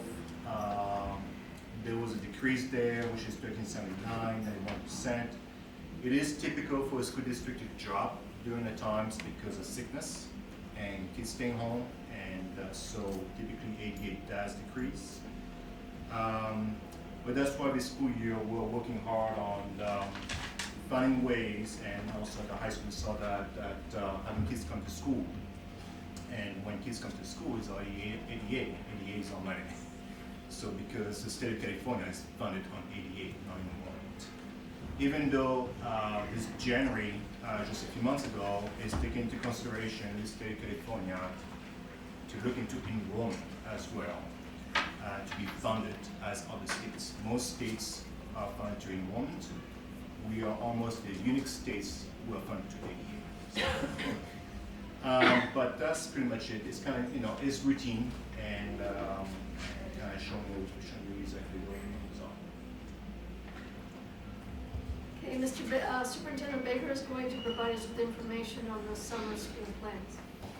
Summer school, okay, fun stuff, right? Okay, summer school is just around the corner. So we're gonna have summer school at St. Hadrian this summer. The reason is because we're gonna do some major roofing work at the high school. And so we're gonna close the high school for a while. We have 3 major buildings to repair. So the summer school is gonna be from June 8th to June 30, 9th grade to 12th grade. For also for the middle school, the incoming 6th graders, they're gonna have some type of orientation from August 3rd to August the 7th. ESY for special education is gonna start July 6th, will end July 31st. The location will be at Gloucester Lane, and we have Nuestra Alianza. This is probably right. And so Nuestra Alianza, I'm very glad that we partnered with them. They're gonna be have summer school as well, which is from June 15th to June 24th at Gloucester. So we have, and we also have summer meals, which is very critical to have for kids. So we have a lot of things happening this summer, so kids don't have to skip. All right, Melissa is going to share with us information about the third interim. Okay. The third interim presentation is really an informational aspect, and it captures the change between an ADA from second interim. Our funded ADA happens at the D2 attendance reporting period, and that's what we get funded on for the year. Initially, I had promised the DTA a third interim to see what the difference between the projected ADA and the actual funded ADA was. I had anticipated it being higher, which it in fact was higher. However, at the same time, our unduplicated pupil count was certified at much lower than we had anticipated. MCOE reached out to me and expressed concerns for our budget based upon this decrease. The unduplicated pupil count decrease alone was a decrease of $144,000 in funding, though it was offset by the increase in our ADA. So overall, it was a little over, I think it's $11,700 increase to our LCFF funding in comparison to second interim. So our original projection for our unduplicated pupil count was 948. Our actual was 898. And unduplicated pupils are kids who are identified as needing additional supports just based on their life circumstances, such as homelessness, foster youth, and everybody in those categories. Our ADA projection at second interim was 1,320.67. Our actual is 1,335.57. These totals do not include Sherwood, which is based on a necessary small school funding band model. So the numbers are actually higher, but for this purpose, it doesn't impact anything what Sherwood's are. So it came in around 1379, if I remember it correctly. Ultimately, anytime there's a material change, I'm expecting to present you guys with updates. So that's ultimately what this is, even though the net change is only $11,000. Thank you, Melissa. Thank you. And Kelly Labus is going to share with us the results of the Special Education Compliance Review Parent Survey. Thank you. So I really want to focus on the parent survey because it's one portion of a bigger thing that we're doing in partnership with the whole district. It's state reviews. And so CIM is Special Ed Compliance and Improvement Monitoring. And we have begun that, and we're working with the whole district team. But three of the things that we need to do are, one, look at the data. So the next slide, Sebastian, thanks, is we're trying to figure out, okay, there's some things we could do better at, right? There's some things we're doing good, but there's some things in the special ed department that we could do better at. So we are sort of looking overall at, well, how do parents feel about what we're doing for kids with disabilities? How are our kids responding to assessments? How are we responding to kids' behavior, right? And so right now, that first gather and inquire part of that gather and inquire is the parent survey we did. We're gonna then sort of dig down and do, you guys have heard root cause analysis, right? That's just something that a lot of different ways in education look like, why is this happening? And then finally, we're gonna write a plan, and then we're gonna, over time, implement that plan. So go ahead to the next slide. So part of what we did right now at the beginning is a parent survey to find out how do families feel about how we're supporting and serving their child with a disability. And really, we have disabilities from kids who have a hard time pronouncing the letter R, right? So just a minor speech disability, to students have really significant disabilities like the inability to communicate, or needing physical supports, or having emotional needs. And so, hooray for Parent Square, we sent out for the last 2 Fridays, and some of you might have kids with IEPs, and we got a survey, and asked for parent input from every child with an IEP in Willits Unified. Sebastian, see if that link, the first one where it says resources, will open. Ah, hooray! So we sent it in English and Spanish. Just scroll down a little bit. I'm not going to go through it word for word, but you know, it was anonymous, but parents did, you know, share their emails, etc. So we got most of the feedback from our K-5, right? So Blosser and Brookside. So we asked for school attend, how old is your kid, what is your child's disability? Just kind of keep scrolling. It was nice, we had responses from parents with all different kinds of, kids with all different kinds of disabilities. So that was just super. We got demographic information. This survey was put together by CDE. It was part of the requirement. So we didn't get to pick the questions, and we do have some great, a survey that's coming out for special ed parents, and Matt Oakey, who's our community advisory committee for special ed parents, is going to talk a little bit, but there's other surveys with more deep information. This was pretty standard. So you want to stop right there, Sebastian. So the questions were like, maybe your kid has a learning disability or dyslexia. Did the parent feel like that child is learning, even with their disability? Or if their child had behavioral needs, were we addressing those behavioral needs? So you can keep scrolling down, but you see how like strongly agree, disagree, etc. Does the staff help me understand what it is that my kid needs? We'll go kind of keep going down the top, but you guys kind of get a flavor of what those questions were, right? All right, so go back to the storyboard there. All right, next slide. So honestly, we got really good responses. Yay, Parent Square, right? So most parents felt, 90% plus, felt that when we test their children, we're giving good information, and then we're developing goals that really fit that, right?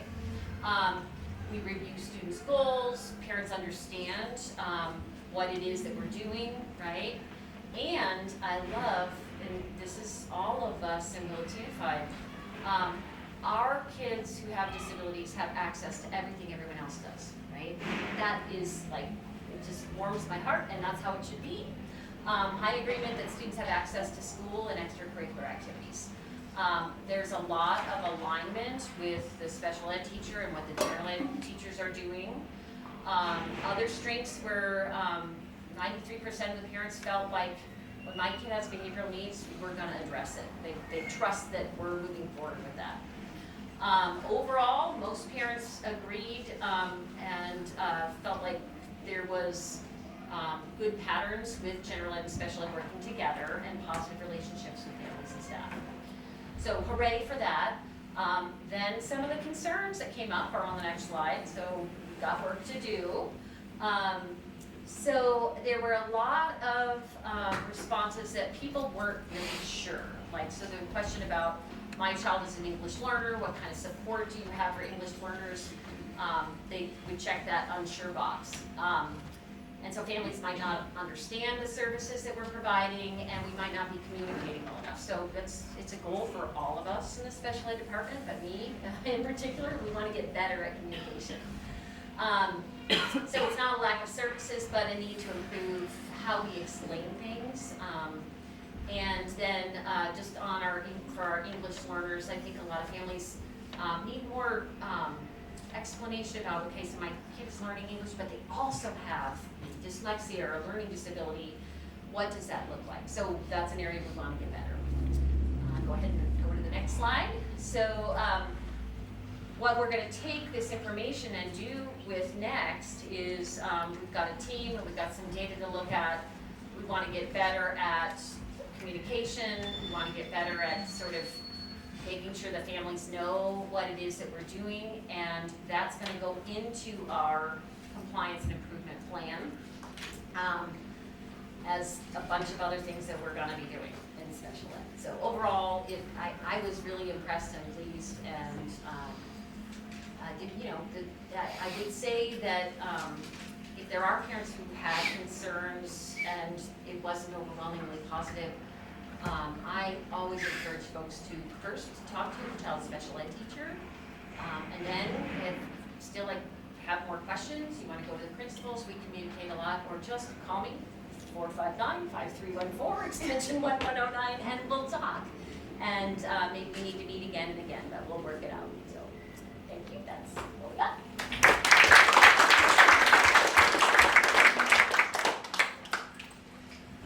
Okay, we'll have a 5-minute break at 6:37, so we'll return at 6:42.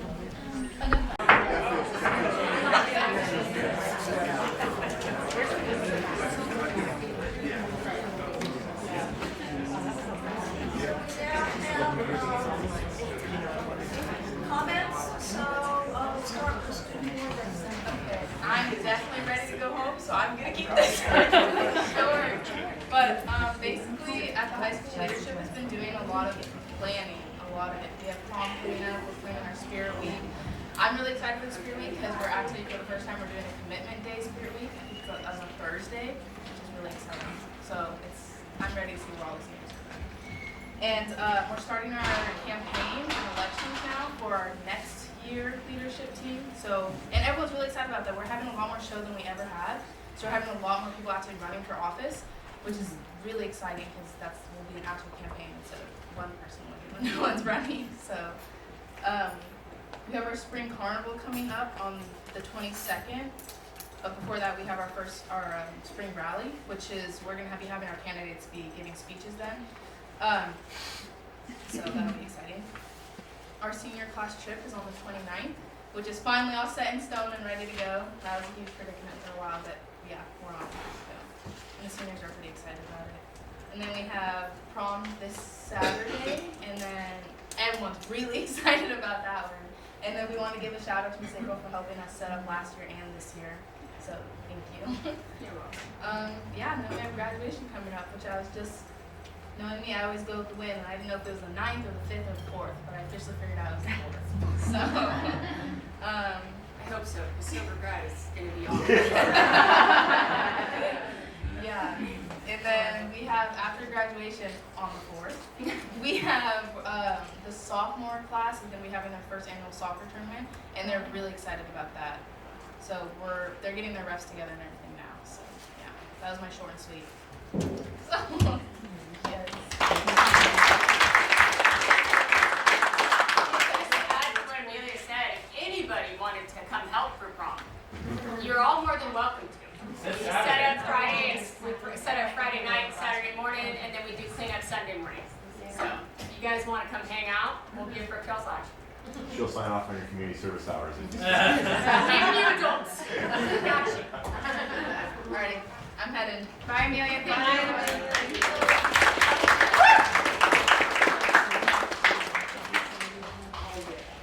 All right, it's time for board comments, so I'll start with Jennifer. Oh, hi. Yeah.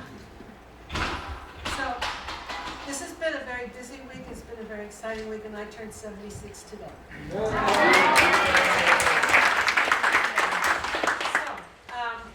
other than that, I've been working on some of the stuff for music for the high school, so that we can still have music, and we're looking at the possibility of having a chorus and doing stuff that the kids would like to do, and then expand it as they learn it. And then we're working on also trying to get the dual enrollment class with the college for the Mexican Baile Folklorico, which they have 2 teachers of. Mexico has a lot of states and each one has their own dances with music and stuff like that. We have a group here in California that's been doing it for over 50 years. And they have people that come up from Mexico and from other states. We have 1,000 people in Fresno this year. And they have little kids doing it, and they have other kids doing it. And this is what we're trying to do, is to get something that they can do through the college with the 2 teachers that they have, where the college actually pays for it. It doesn't come out of our budget, and also through the Willits and their after school things. So I'm causing enough trouble as it is. Happy birthday. Thanks. Paula? Well, everything's been really nice and upbeat this evening, so I'll start that way. Let's not end that way. And what you need to know is that I did, for the first time in a number of years, make it to every single open house. That's a big deal, because I do 3 things a week and I'm tired, you know? But this was really involving. They all looked really, really great. And they had really good turnouts, which was nice. And also, I really thought it was a good big deal that the WTA had people with signs saying that you need to vote and that the elections are coming. And then I just really thought that was good for the school district to take an active part in something that every single class, in my mind especially the social studies or histories or whatever, that group, social sciences I guess, should be teaching is your right to vote and how easy it was not to get. And so now you can stand up and you can be real proud of yourself. And for teachers in the community to say that's a major, valuable event, to me brings it home, and I really thought that was really good. There were also a number of other things that went on in the past few weeks that were pretty good with a lot of involvement, and I was happy to see a lot of that. I don't need to name all of them because you'll be getting it, I'm sure. But there are a couple of things I really do need us to pay attention to, and I'm hoping that there will be some change pretty soon. And that is that we have some issues as a district, not we. The administration and the board and the Teachers Association have had some rough times that for me are a major waste of time, especially for a teacher, because they can't solve these things on their own. And yet the district can hire attorneys and do whatever. Our district has had a past of more than 30 years of doing negotiations with attorneys, and it always ends up badly. It takes a whole lot of time, and you know, a whole lot of things have to happen and change. And I've heard a lot this past week about how the district is at impasse. They've also just started with their attorneys at the negotiation sessions. And for me, it's kind of hand in hand, especially where I used to be so involved in negotiations. And I'm really hoping that you can come to some sort of mediated decision before you have to go to the state and a PERB procedure, we'll call it. It's kind of like going to court.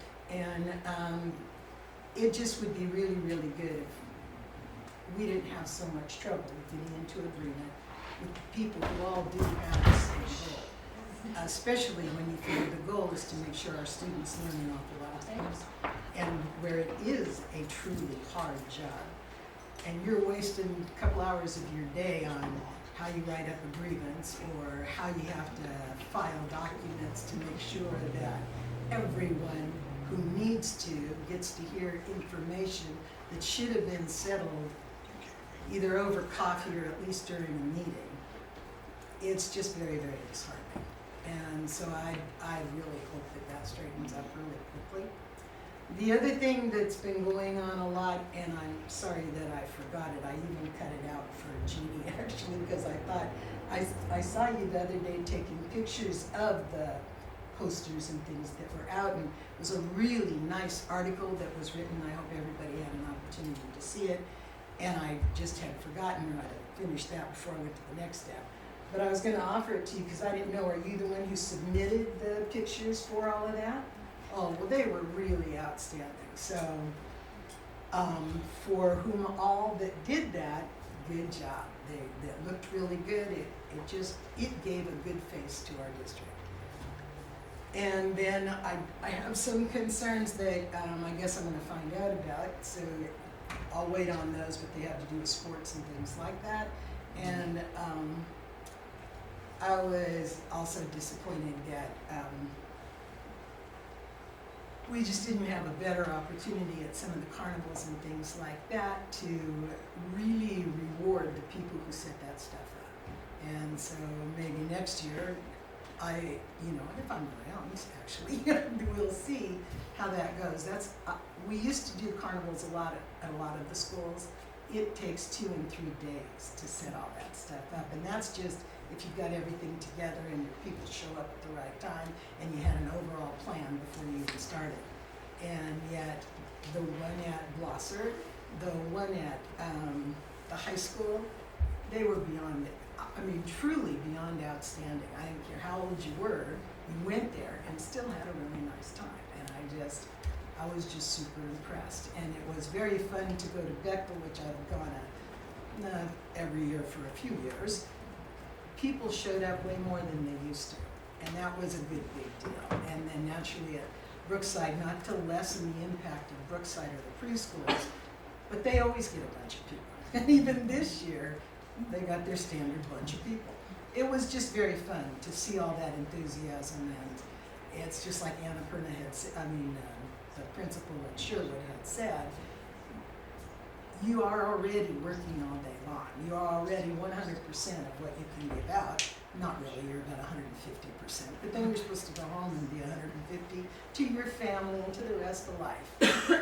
It's almost impossible to do, but you guys do it. You do it real well, and people look at you like, oh wow, thanks, and then they walk off like you haven't just done over and above. So it's a big deal. You should be real pleased with yourselves, and welcome for coming.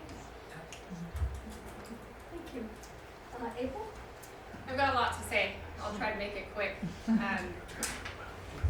I was able to attend most of the open houses. I wasn't able to attend Sherwood due to being at due to summer camp orientation for my 2 littles, but I talked to Anna and apologized for that. I want to recognize Mr. Mansfield and staff at WHS. He had mentioned his idea about open house to me prior to, and I thought it was amazing.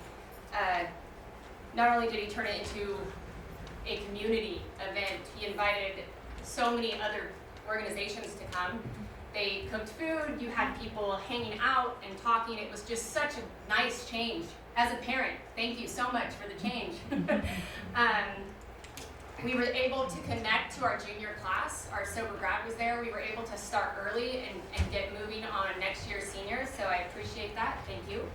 I also just know that your effort did not go unnoticed. A bunch of us parents talked about it. It was just such a great change, so I appreciate that. Also want to recognize Carolina Gutierrez. She's the one who puts the carnival on at Blosser.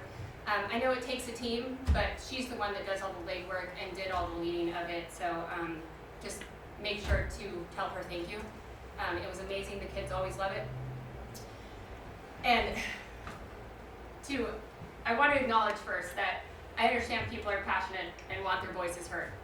I respect everyone's right to advocate for what they believe in, and I commend WTA for being organized and starting their campaign efforts early. However, I personally do not believe that open house is the appropriate place for it. Open house should be about the students, classrooms, and celebrating the hard work of our kids that have done throughout the year.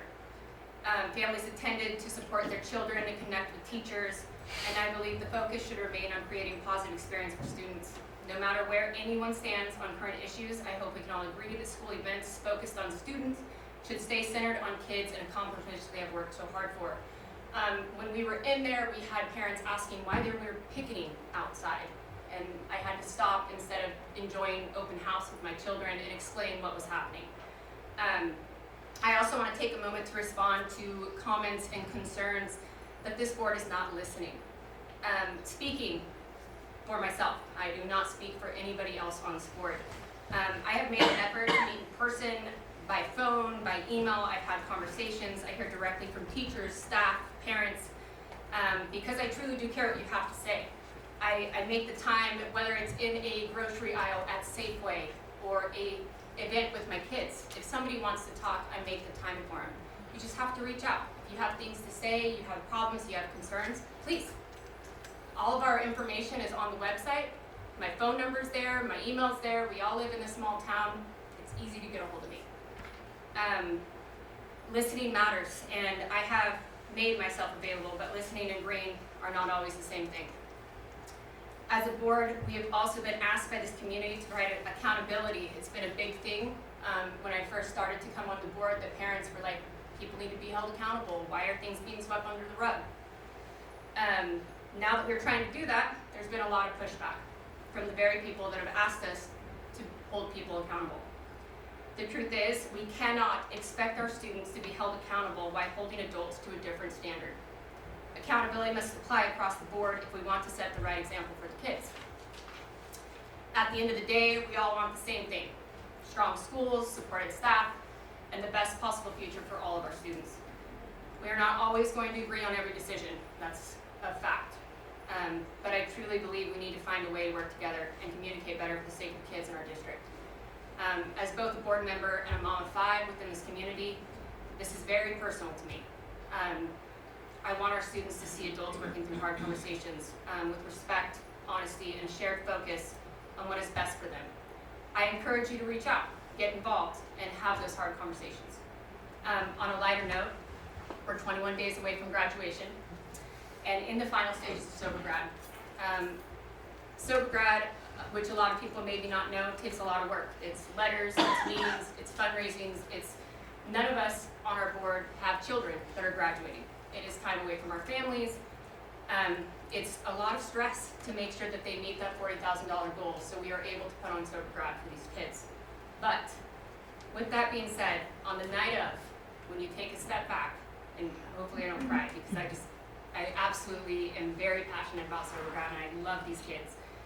And you watch them laughing and sharing memories while making new ones and talking about their future plans and what they plan to do, and it really puts it all in perspective. It makes all the hard work, all the stress, all the time where you feel like, why did I volunteer to do this? Worth it. I am beyond grateful to our team and this community. We would not be able to make it possible without it. And always, I welcome and encourage anyone who would like to volunteer and help in any way. Please, even if it's for an hour, I will put you to work. I promise. Thank you. Thank you, Ethan. Thank you. I guess it's my turn. There was so much shared to the board tonight and to the people that are assembled here. Today's informational items. It is staggering the depth of experience the district is losing in the retirements of so many long-term employees.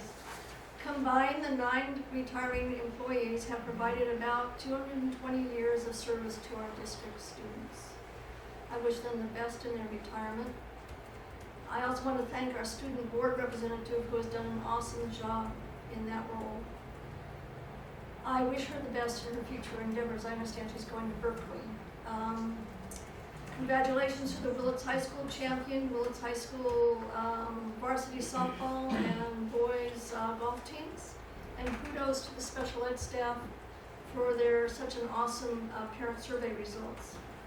I also want to acknowledge Melissa for her yeoman efforts in trying to keep this district financially upright.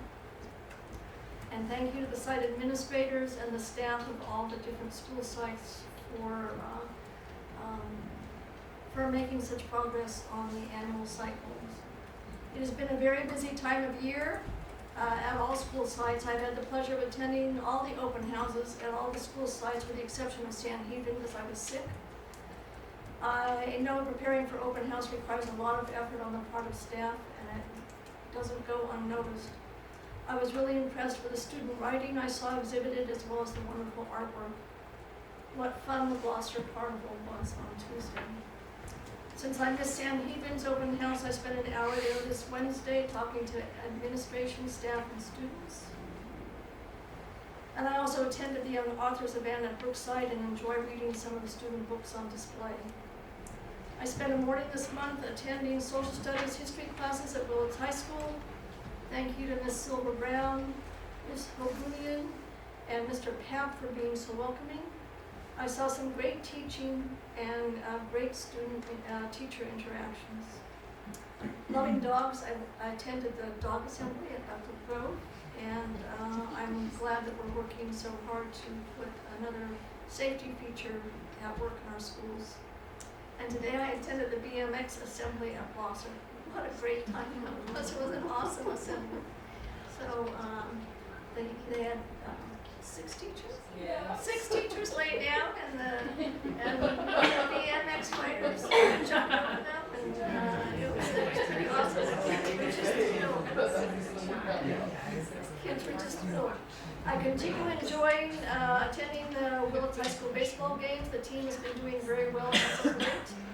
And after their win on Tuesday against Credo, the Willits Unified School District baseball team is now in the playoffs. Last month, I read the second interim letter from MCOE sent to the district after the district finalized their second interim numbers. We are now slightly above 3%, minimum required by the state. To close my comments, I would like to emphasize some of the points in the MCOE letter. LEAs, that's local school districts, should continue to practice prudent fiscal planning, avoid structural deficit spending, maintain adequate reserves, and closely monitor multi-year projections. That was 1. 2, deficit spending is a concern to MCOE, and eliminating structural deficit spending is critical to maintaining required reserve levels. Therefore, we urge the district, this is a quote from the letter, we urge the district to review and monitor revenues and expenditures, embrace best practices, and budget to live within its means. 3, MCOE is concerned with the district's deficit spending and deterioration of fund balance. It is recommended that the district begin identifying the necessary budget reductions that will result in savings and reduce or eliminate structural deficit spending. The Governor's May revise was released today.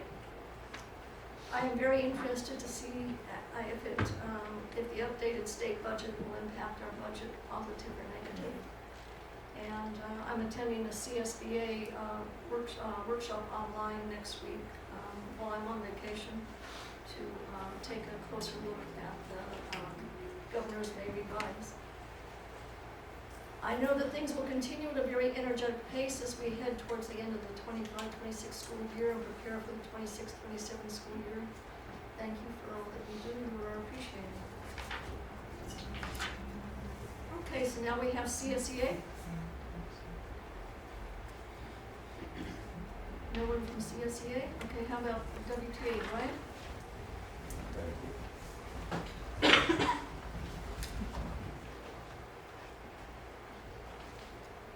Officially, I've got my old man readers on, so bear with me as I look past my spokes.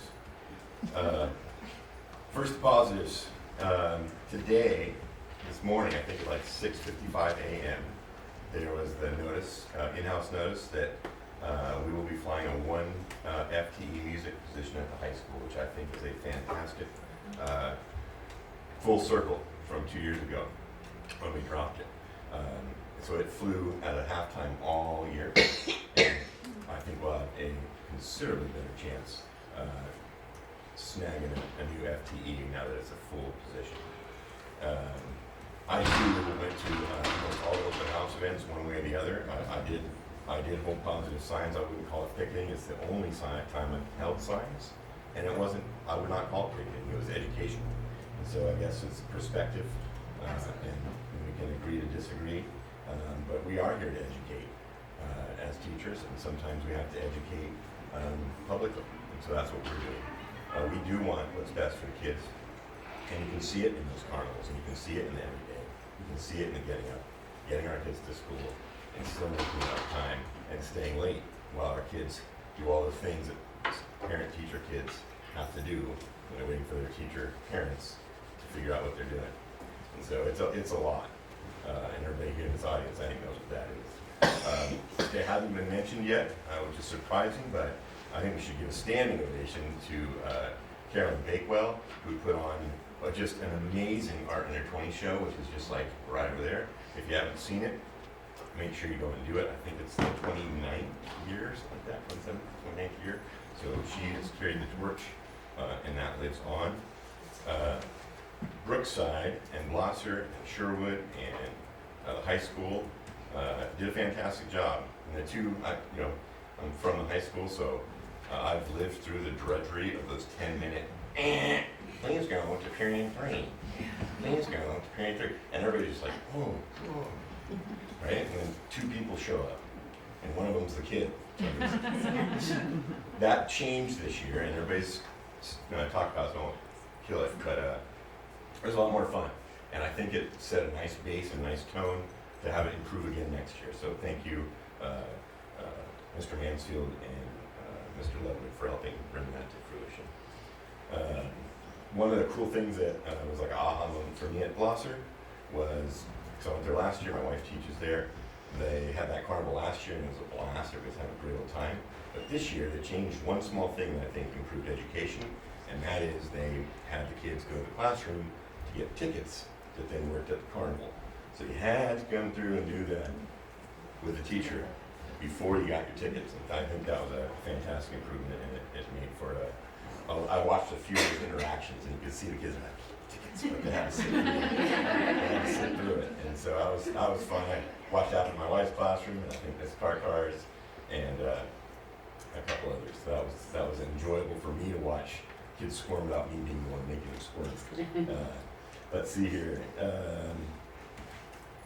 I want to thank Jennifer and Paula, who made it all the way down to the back 40 during the open house, and have a conversation and see what we do back there.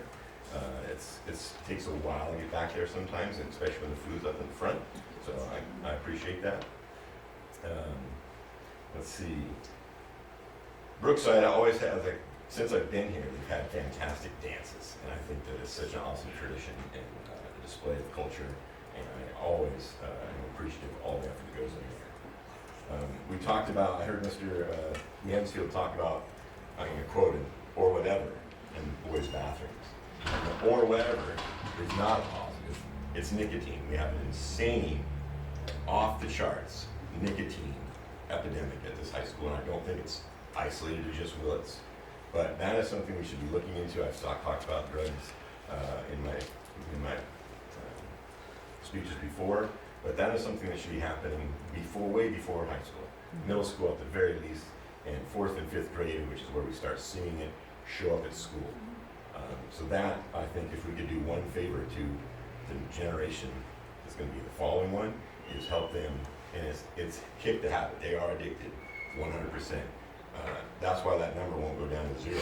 Until that number goes down to 0, you won't be able to tell me that we don't have a nicotine problem at our high school and middle school.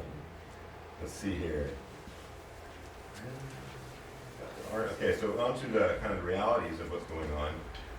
On September 22nd in San Francisco Regional Office in Oakland, we will be having a PERB hearing, California Public Employment Relations Board. And it's due to the lack of congeniality, we'll call it, and good faith bargaining between the WTA and the district. Our first meeting was canceled unilaterally by a member of the district, and that set off a request for PERB hearing and fair relations. And so that will be coming down the pipe. I have a note here about workability. 504 and things like that is where workability comes in, and they do work out in the community. And they have jobs, they get paid, and it is a bridge to work out in our own community. So that's where I think you were asking about. Little trick there. Anyway, okay. Let's see here. In the June meeting is when you're going to actually see the most accurate numbers relating to the reserve of our district. Right now, our budget has all the little pots of money floating all over the place that we quote-unquote budgeted for. And in June, all that money comes back in, and we have to put it back into our financial reserves. And so in that meeting, if you want to pay attention to that one, that's where it will be. The very last one, you'll have a vote for the board to take, which probably won't have any numbers attached to it. It'll just be, we think A is good, we think B is good, and yes, yes, yes, as fast as we can go, so that there's no conversations about it. But next week, next June, the first one, will be when the true numbers come out. So pay attention on that day, and then it's that day, and then the first one when we get back. Those are the two honest to goodness truths of the reality of our district. So I'm looking forward to that. Our negotiating team is also looking at that. Because we're at impasse, I want to give a quick little demonstration of what the COLA really is, the cost of living adjustment. And let's say we got $100 that we already get every year from the state. And things like Iran happens and the cost of living goes up. The state looks at that and goes, well, they're not going to be able to afford their life if we don't give a cost of living adjustment. So they give the school $100, but then they give the school another $5, let's say.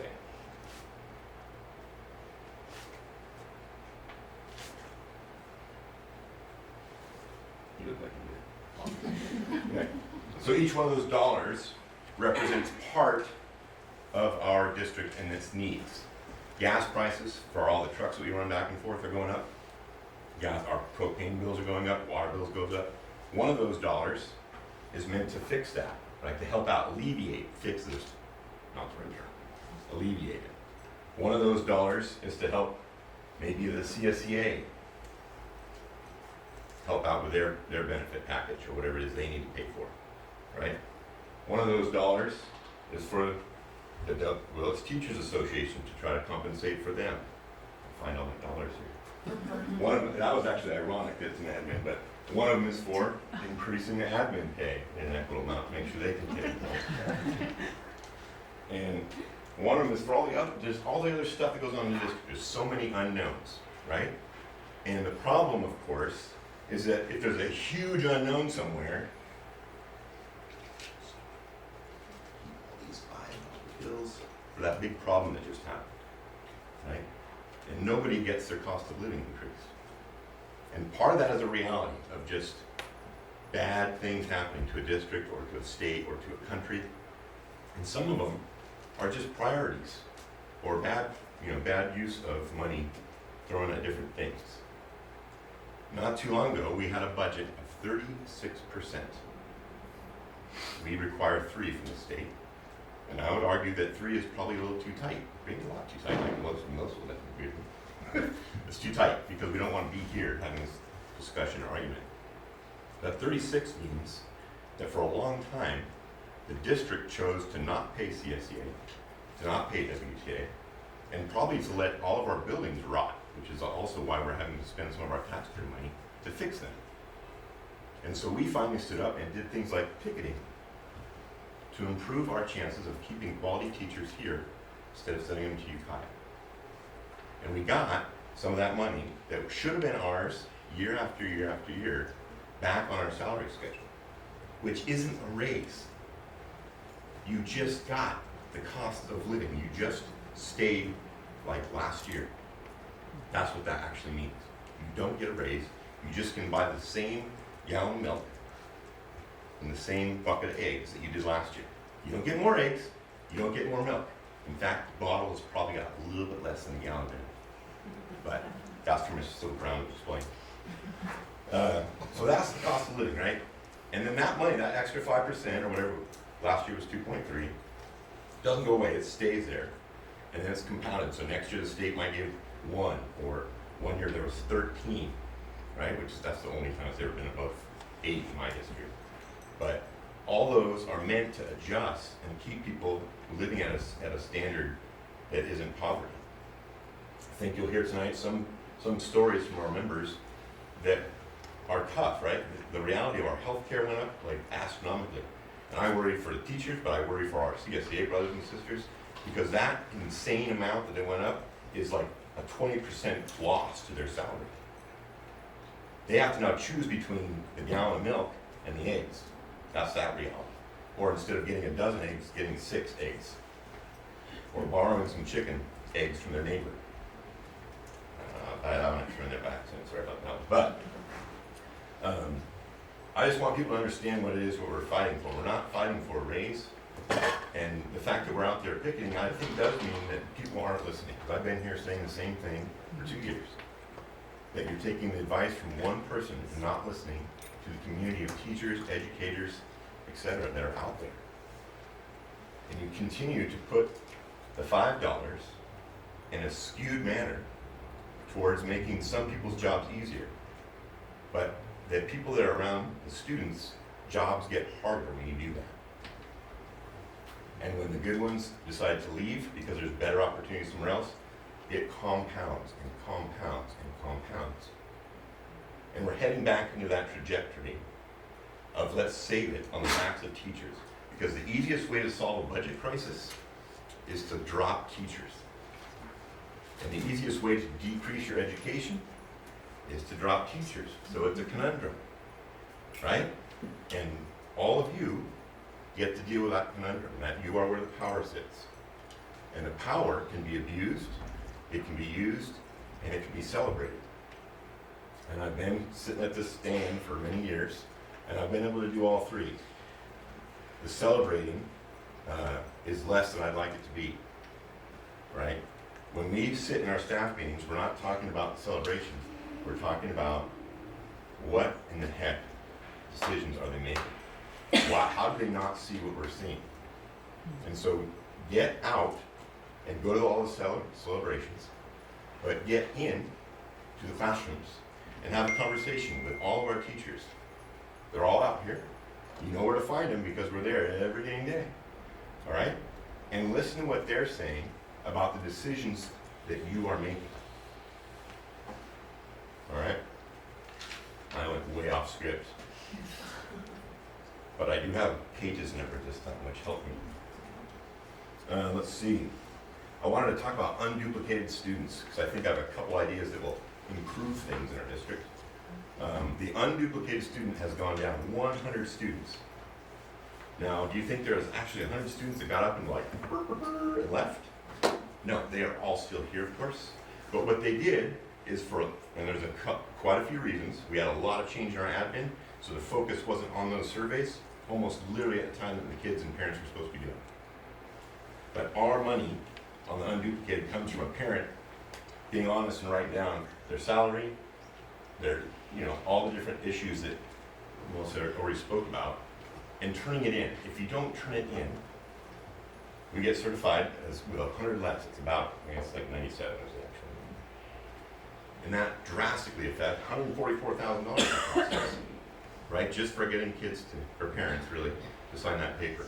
So I think we should all of us can make that effort. Every single person in this room to help families be secure enough and feel safe enough to turn in that paper. I think we can do incentivized things.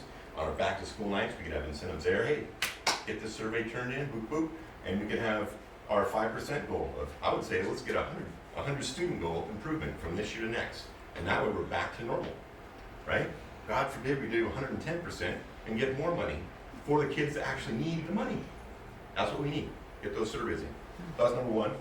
Two, I think we should do an energy audit. One of the big things that came up in our negotiations was PG&E bills are very different. I won't go into the concept of the PG&E bills, but I bet they're a lot higher than they should be. Every single time I use the bathroom at Willits High School, I walk in, all the lights on, fans on. They have never stopped running since 2018. That's what I remember singing, going, why the hell are these going? And part of the reason is you have to stick a key in there, and guess what the kids do while they're using their nicotine patches, etc. And they fart around that switch, and it's broken. It doesn't work. So they're on. I guess the good news is they broke on and doesn't smell as bad. The bad news is it's costing us money. It's costing our kids education, to be quite honest with you. That's the direct result. Energy audit, water, power, propane, which is actually natural gas for the school, and figure out where that money is going, right? It's going in some cases, right now, it's going down the drain. Literally, water is flowing through our toilets and going all the way back out to the creek, which the fish, I guess, like. But our kids are suffering because of it. The third thing,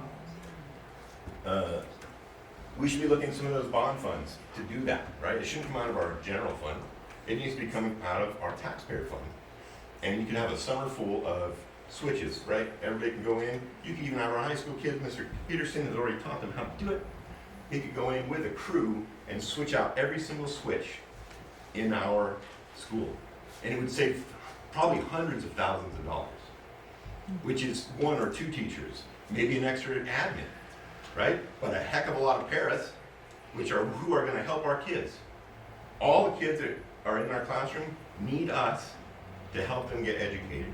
And it's our job, and that's why we stand there with signs over and over again, for a lot of different reasons. Money, kids, students, people who listen to us when we talk to them, or people that make a bigger effort than just coming to our back to school nights. If you can't do more than that, you're not in the right place on a board. If you can't see past signs, you're not in the right place on the board. If you can't understand that one full-time music person is not the same thing as a morning class, you're not on the board for the right reasons. You've got to make the harder decisions, which is showing up and seeing the crap that is in our district. Kids come today, every day, and they are having the hardest day in their life. Every day becomes their hardest day, right? We've thrown away one of our counselors at the high school for more time for people to go get training in SEL this summer. Thrown away. What are we thinking?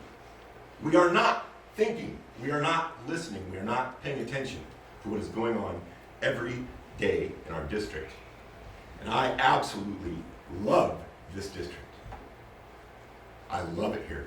I love the people that I work for and with every day. They're the reasons I come back, and they're the reasons I tolerate all the crud that we tolerate. And I had a kid, we went on a field trip yesterday, we went way the hell north, all the way through 3 counties. We were in Humboldt County, we got to Trinidad County. No one even knew what the word Trinidad County meant. And they asked me, Mr. Bowles, can I take my shoes off? We're at the beach. He'd been to the beach before, never been allowed to take his shoes off. He takes his shoes off for the first time at the beach, and he walks in the sand for the first time. He's 17 years old. And he said, this is the most wonderful thing I've ever done. And I'm crying to man, he doesn't realize it. But that's what I give to my kids when they're like 2, right? When I can always make sure they'll get to the wave. And he's 17. He'd never found a sand dollar himself in his life. He'd never seen a complete sand dollar. He went home with 7 sand dollars. And when we're talking about all the things and the percentages and all the crud, it's important. What we saw earlier today is important, and our admin are doing their job to try to improve us. But we as teachers and support staff are right there, and we are doing the things that get us even where we're at.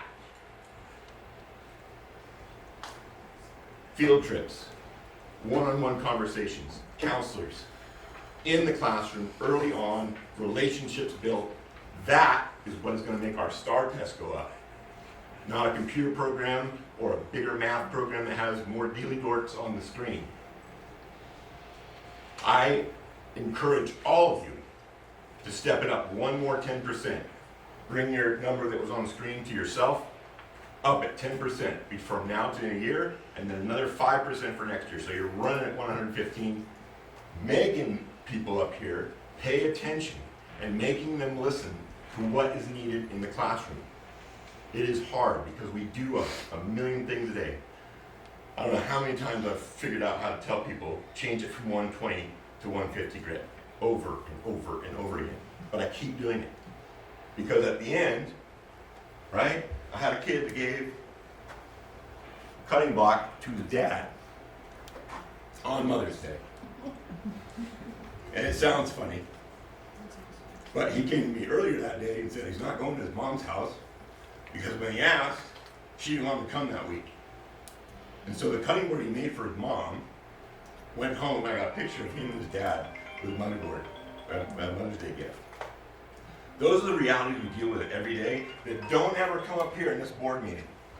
They don't even come into conversation with any of the board members, not because they're not willing to listen, but because the time is so tight.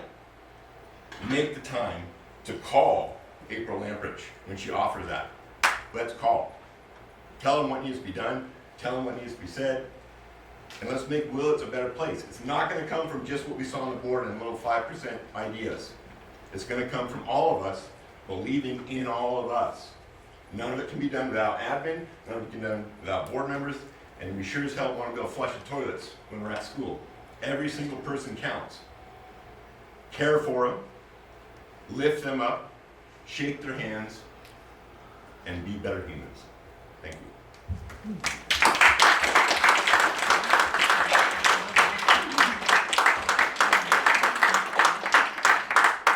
Brian, I just wanted to tell you that the school district arranged for a presentation on vaping to 5th graders this year and also to 8th graders. I sat in both of them and they were excellent. Yeah. So, Fantastic. just to let you know that that is happening. I did mention it on one of our board meetings because their 5th graders' questions during that was pretty phenomenal. I think those are fantastic. We also spent 2 weeks without a toilet because 3 vapes Yeah. were inside them. I heard. Okay, now we have our comments from Superintendent Baker. All right, thank you. So, sorry, I'm switching glasses. It seems that the cheaper glasses on Amazon is still better. It's $20 versus whatever is there. So buy glasses on Amazon. Okay, first I want to recognize Certificate in Classify as the Appreciation Week for the work they have been doing. And thank you so much. And I want to thank all the teachers, office staff, custodians, maintenance, transportation, food service teams, paraprofessionals, and all the employees across the district who contribute to the success of our students every single day. And when I walk at school every single day, I see our students with our teachers, and they're there and they're safe, and I'm very pleased to see that the work is happening at the schools. I've been to all the open houses. I think we all done the open houses, so I'm glad. And so it's been every night, and I'm very pleased that I saw some parent engagement and families connecting. The high school was it was great to see that. It was great to see the food display, the communities came together, and again, it was great to see that it is happening, and I know it hasn't happened before. So went to Gloucester yesterday. It was yesterday, right? The day before. The day before. They had a carnival, and I'm so impressed to see something like that. When you think about it, it's not just opening the classroom and see what the students are doing. It's having a good time. Having a good time. It's been a long year. The kids are ready to go on vacation. I'm sure the parents are ready to be with them the whole summer. But I know it's going to be a long summer. But it was great. The excitement, the food, the games. I'm impressed, and I would say thank you. This is very impressive. I went home with a huge smile, and I was like, that touched my heart. That really touched my heart. May is an extremely busy month. As you think about it here, we have, there was so many things happening, and prom's happening on Saturday. Yes, I will be there. I asked me, do I need to wear a bow tie or a tie so I don't get kicked out of prom? Jeans probably will work here. A tie should be fine, right? So, wearing jeans, okay, so I need to know what's the formal dress for that. So, but it's exciting. Again, a thing for the kids. I'm going to be there. I'm going to help out the chaperone. I'm happy to be there, so I look forward to it. And let's see what else. Actually, the governor's release May revision happened today.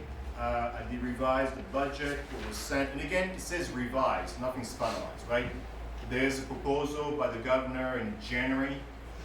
At that time, the quota was about 2.7, no, maybe a little bit lower than that, 2.4. And here's a revised budget, and I smile, she smile, I think we jump off the, we were so happy. We saw a super quota of 4.31% coming up. And again, you know, we have to hold tight until June 15. So that's an increase of 2.87 to the quota for next school year. So there's also an increase in special education funding. In January, the governor proposed about $509 million increase to special education. As you know, special education is expanding. There's a lot of needs, right? And we need the money. And the May revision now proposed about $1.8 billion. That almost double for special education because, again, when we have all the things happening and the needs and the staffing and whatever's happening, we're asking the state to say, show me the money. Where's the money to help us to do that? So good stuff there. And the proposed one-time discretionary block grant has nearly doubled from $2.8 billion to $5 billion. So that's pretty good to see that. So again, June 15 is, we'll all know, and hopefully it's all going to stay as is and nothing's removed, and then it's going to be great. The teachers and counselors, I mean, they came up and they asked for AVIC not too long ago, I think it was like 2 months ago. And I know that these schools were somehow AVIC at one point, right? And there was nothing followed through. Me being an AVIC, fully certified, built an AVIC school from the ground up, fully certified to Sacramento County. I was thinking, okay, well, maybe good to do AVIC. And but you know that since we are on a DTA, which NDA typically would be in, we need to improve the overall instruction in the classroom, which we're working closely with our county and our state. And so we see the MTSS as the core of what we're going to be doing this school year regarding instruction. Because instruction needs to be taken to the next 2 or 3 level up. But also with the MTSS, you have the behavior and SEL is embedded into the MTSS. So the goal here is to train all of the teachers with MTSS to have the ground core of instruction. What is instruction? What is how to deal with challenging behaviors? Because if I ask you, how do you deal with challenging behaviors this year? You're going to say yes. And how you deal with it and how to move forward knowing that ed code is changing on how we discipline the kids, right? And so it's going to help us to shape this up as well. In SEL, how do we implement SEL into a daily instruction? So that's the core of what MTSS is about. So yes, we have a large group going from the high school and the middle school. Let's see here. Roofing keep coming back. I'm excited. I'm way too excited that the roofing is going to be done at the high school. So we're going to start to do pre-construction meeting next week. And so they're going to go, they're going to start June 1st.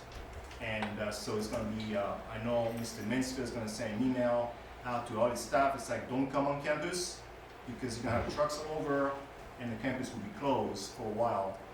And so Rick, the director of maintenance, and myself will be the 2 appointed person to make sure they're doing the job properly and make sure everything looks good on the work we're going to be doing. So, what else? I went to the Art Under 20, which is right there, right? Next door. Okay. It was that way. That way. You sure it's that way? I'm Okay. positive. All right, that way.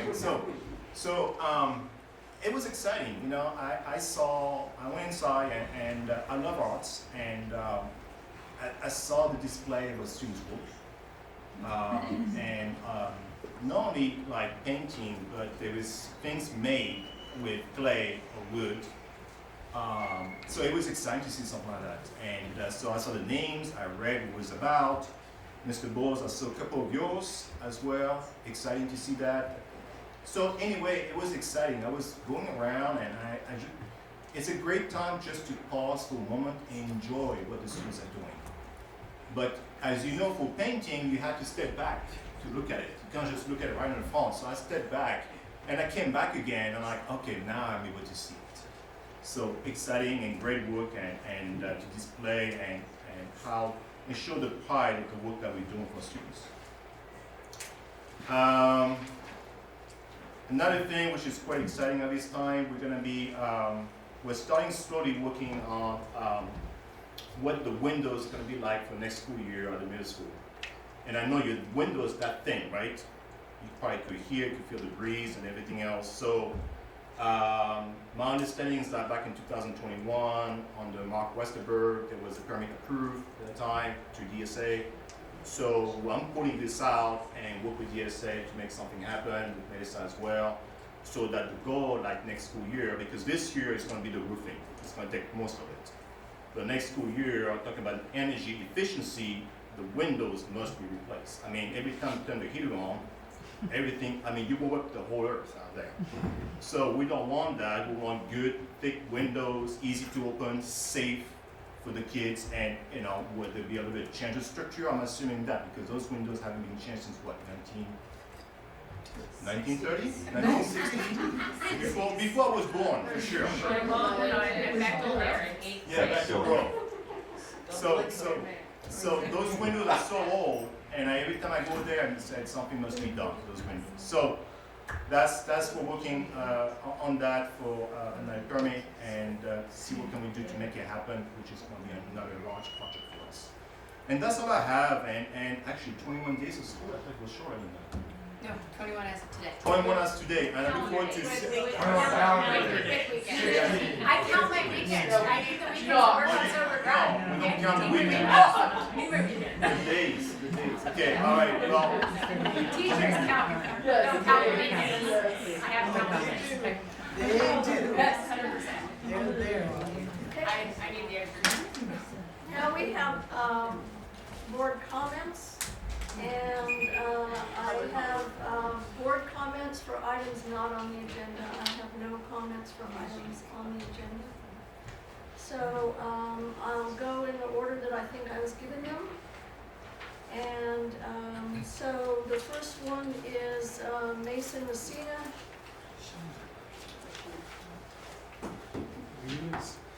Like Superintendent Baker, Board of Trustees, thank you.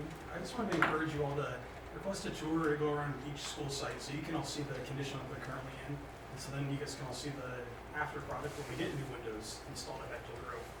Also wanted to encourage you all to send out like a district-wide email to introduce yourselves or reintroduce yourselves to all the faculty, to the people who may not know you, and also maybe organize some sort of thing, introducing yourself to the students so they understand what the school board is and what it does. Because truth is, I've had people approach me not having a clue who you guys are or who I am or what you guys do really, right?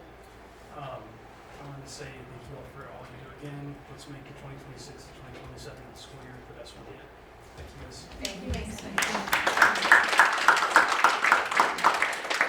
May I have Amanda Laskovic, who, next. Good evening, I'm Amanda Laskovic. I'm a science teacher at the high school and also the WTA vice president. I'm here tonight because I want to share something positive and democratic and exciting. On April 22nd, our WTA, we held a voluntary school board candidates interview night. And in that, so teachers were invited to participate after a full day of working. And we were able to ask potential candidates questions about their vision for the school board, concerns they have, and solutions that they have as well. And then following those interviews, every single member in our union was invited to vote. And what ended up happening was we were able to endorse 3 school board members, other potential candidates for the vote this fall. And they're all here this evening. And these endorsements reflect the voice of our membership, a democratic decision made by the people who work in this district every day. And to celebrate that democratic voice, our members, we held signs and we handed out flyers at the open house events held throughout the district the past several weeks. It was not a protest. So the school board, you all set policy, and that policy impacts the students. So when we're at the school board, or excuse me, at the open house events, it's about students, and the school board election is also about students as well, because your work impacts their experience in the classroom. And so those celebrations were positive. They were family-friendly events. Teachers were smiling, parents were smiling, parents were thanking us for that effort, for that information, and the students were waving as well. And so this has been a celebration of educators exercising their right to organize, their right to vote, and making their voices heard. And we're proud of our endorsements, and we are proud of our union.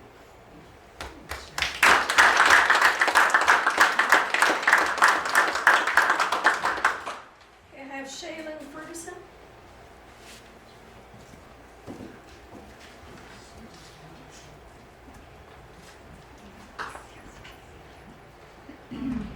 Hello everyone, my name is Shaylin Ferguson and I'm here to talk about independent study students participating in Willits High School sports. I am a homeschool student and I have been one for the past 30 years. I have learned to manage my time and I enjoy working at my pace. I have played for the Willits Red Little League for 5 years and I played for Willits Charter School for 2 years. I really love playing team sports. I would like to continue playing them throughout high school and possibly college. I'm here to ask you to please consider allowing students like me to play sports at Willits High School and throughout the independent study program. Again, my name is Shaylin Ferguson, and thank you. Thank you.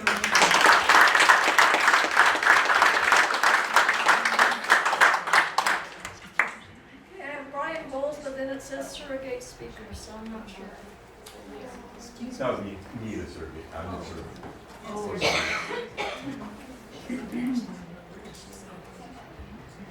I'm not going to try a different voice. You have to pretend that I'm somebody else. Because some of you will love to do it, I'm sure.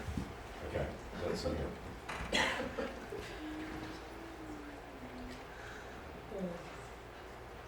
Thank you, Lisa. Got a text from my wife. Means I have to scroll up in order to see what I'm supposed to read. Okay. It wasn't from her, though.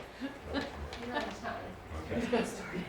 It is my understanding that we are at impasse regarding the district and WTA's COLA agreement. I'd like to take a moment to express the impact of this issue on my family. I've been an educator with Willits Unified for 12 of my 18 years of teaching.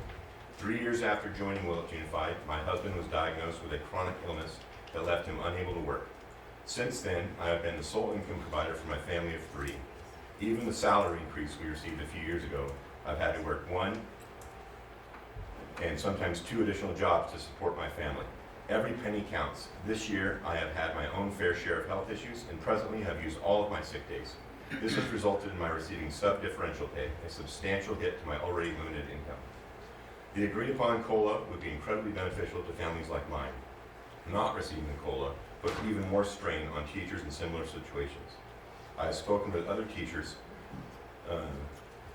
who live paycheck to paycheck and have taken on additional jobs to make ends meet.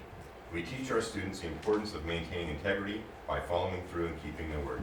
The district board and administration should lead by example and do the same. Thank you.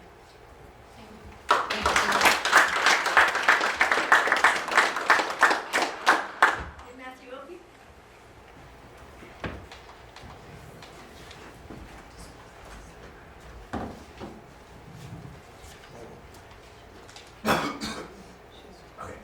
Hi, I'm Matthew Oki. I'm the CAC rep for Willits School District. I just came from the CAC meeting. I was reappointed to Willits, so it's up to you guys to confirm me later. I wanted to give an update. I feel like it's my responsibility to report to you guys about what's going on. And so the CAC is working on coming up with a couple of trainings for parents, one on the IDEA and one on effective communication practices. I don't know if they'll be done this school year or at the beginning of the next school year, but both of those are through courageous engagements. And that's just going to be free trainings for parents in order to understand special education law and basically facilitating like effective communication. So those are 2 of the things. I thank you, Mr. Baker, Mrs. King, for your time with meeting with me, hearing my concerns about the community and the school.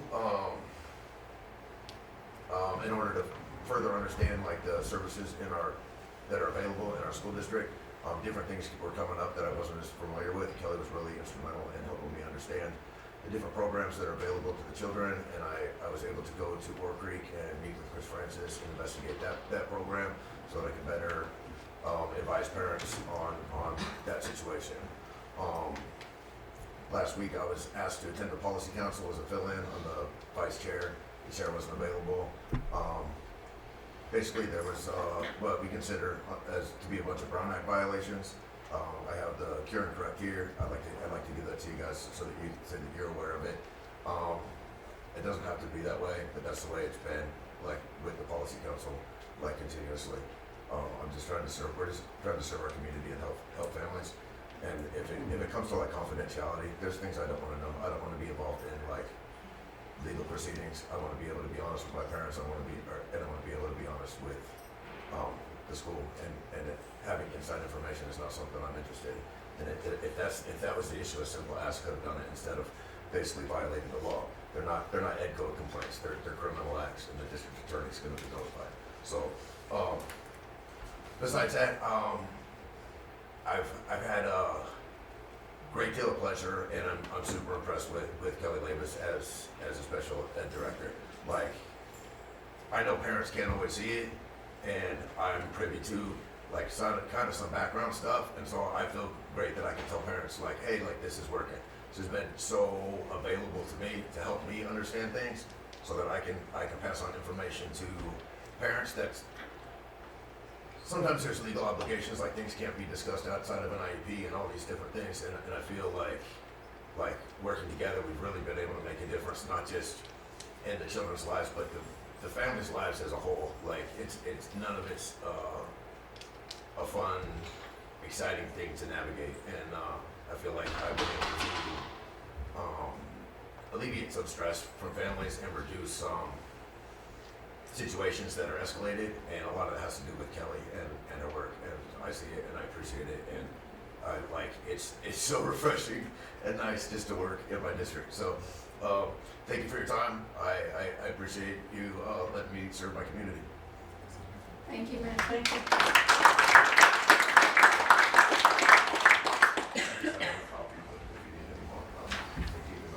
Thank you.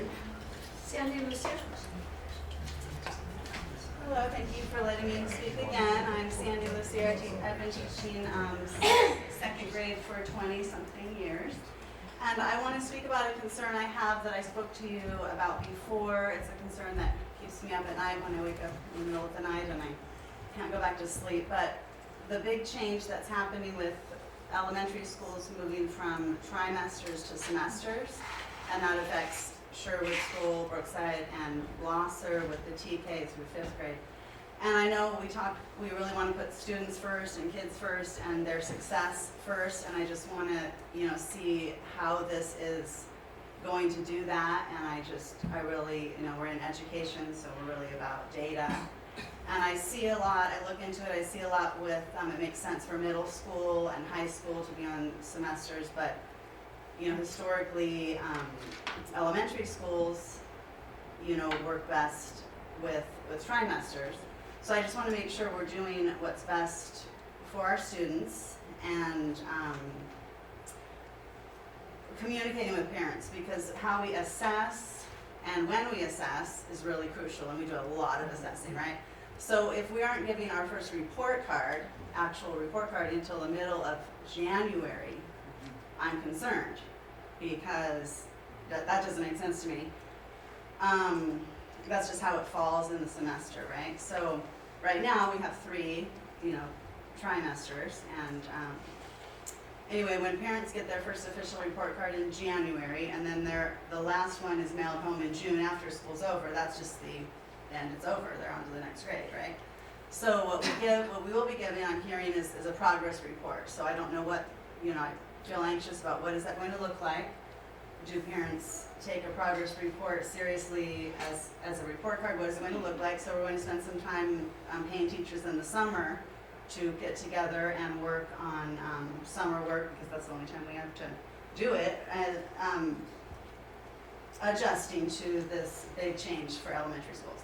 So I had a concern that people come to me and they say, why? Why are elementaries changing? And I don't have an answer, so I still wonder why. Our middle school, high school, I get it. I've read all of that, but why are elementary, why is TK through 5th also going along and changing? I'm just wondering about the why about that and the data behind it, why it would be better, things that keep me up at night. And then, yeah, I just don't want to be like, dragging us along with everybody like we all have to. I just don't know why we have to do the same thing, because in the past, we stayed at trimesters, and middle school and high school always was on semesters, but elementary was able to be trimesters. Anyway, just my wondering.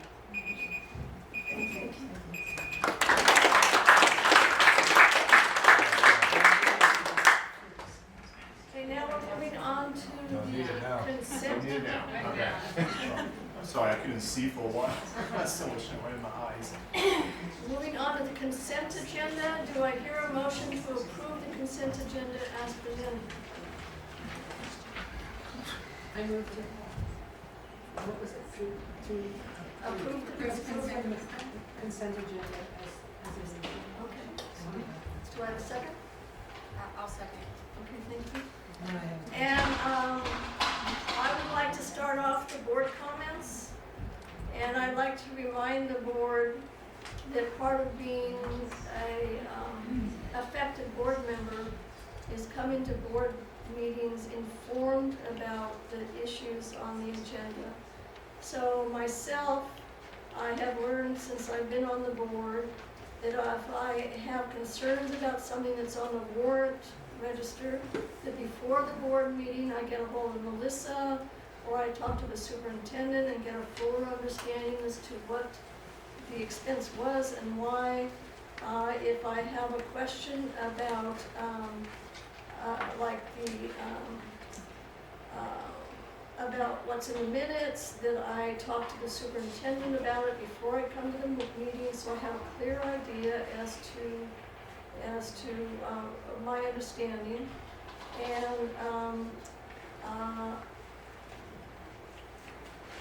And that's just, to me, that's being an effective board member, is to come prepared, having met with the people in the district that will give me a fuller understanding of issues on the consent agenda.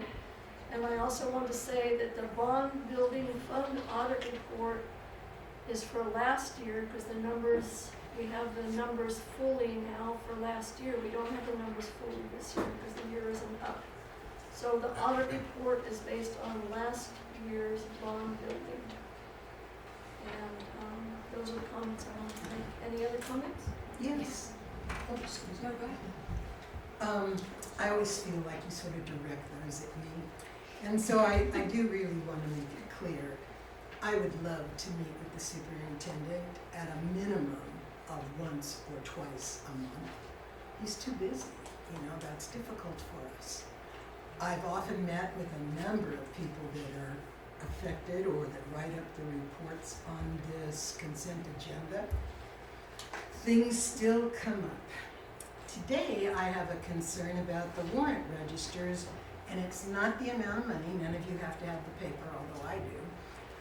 It's sort of about the amount of money, but more importantly, I understood that Fund 1 was the general fund. But I also understood, just like 3 days ago, that the big greenhouse that's in the farm is at 87,000 nearly. I mean, it's 84. It's 83,860, which is a lot closer to 84, is coming from the general fund. Although I also understood that grants, which are supposed to pay for things, don't get to be included in the general budget and be a part of the fund. Well, see, this is what I need, but it doesn't always work out that when I have an appointment at the DO to see someone who could answer that, someone else comes to answer those questions instead. But they can only understand their answer part of them because they weren't there for that, they were there for some other reason. it really isn't a matter of how many questions can I ask in an evening. There are way more than I ever asked, to be completely sincere anyway. But those are the kinds of things that come up for me. I have some real concerns, but not about the bond, because we talked about that last month, and I got a wonderful understanding of funds and how much money is supposed to be used from the bond. I only had one question about the balance, and I did try to talk to those people, and they need the whole bunch of information, and since we didn't have a closed session this evening, I wasn't able to ask those either. So, what I figure is, I'll get an answer because now I've made it public and I get to get an answer, and we can go on with the consent agenda. Would you like an answer now? I'd love one, because the Brown Act says if people have questions, including the audience, and a board member or anyone else can give an answer that's quick and direct to avoid the confusion, it can be done. It's just that here, for whatever reasons, we aren't allowed to do that. Okay, so the answer to your question, well, for clarity, not all grants are excluded from funding fund balance. It depends on if they're restricted or unrestricted funding sources. This particular funding source is a restricted funding source. It was a 3-year grant cycle for the K-12 Agri-Science Learning Lab through the Strong Workforce Program. And at this point, it was use it or lose it. So we utilized it to buy a greenhouse to further promote the Agri-Science program. It wasn't a restricted, It was a restricted funding source. so It was then, a grant that we would, it's just like the same grant, it's a different purpose, but it's through the same program that we just operated the construction, the building and construction program. It's the Strong Workforce Program. It's a CTE program put on by Meade College. so students built the greenhouse Um, or were involved in it? it's a work in progress still, Uh-huh. but it's for agri-science, so they're utilizing the greenhouse just like, I'm not clear on what you're asking. So it's ultimately, it's a restricted funding source, it's grant funds, so it's built into the budget for that particular grant. And it doesn't impact any balance or reserve. So it's not necessarily in the general fund free to be used. It was from the restricted general fund. And then trusting that the grant comes in, or the grant is already there and you put We it already into have the restricted? grant. Okay, and so over the net, I didn't understand that the grant was more than $100,000. I understood it was. Over $400,000 for the span of 3 years. Oh, that's odd. Okay, I mean, thank you, that's good. I started with a misunderstanding. And that's only to be used for the ag? Yes, it was specific to that. The title of it is the Agri-Science Learning Lab. So it specifically covered like the trees and the putting in the orchard, and there are a few other things I believe that they've covered under that. But the greenhouse is one of them. If you don't mind me asking, who oversees to make sure that the things that they're spending the money on is actually being utilized?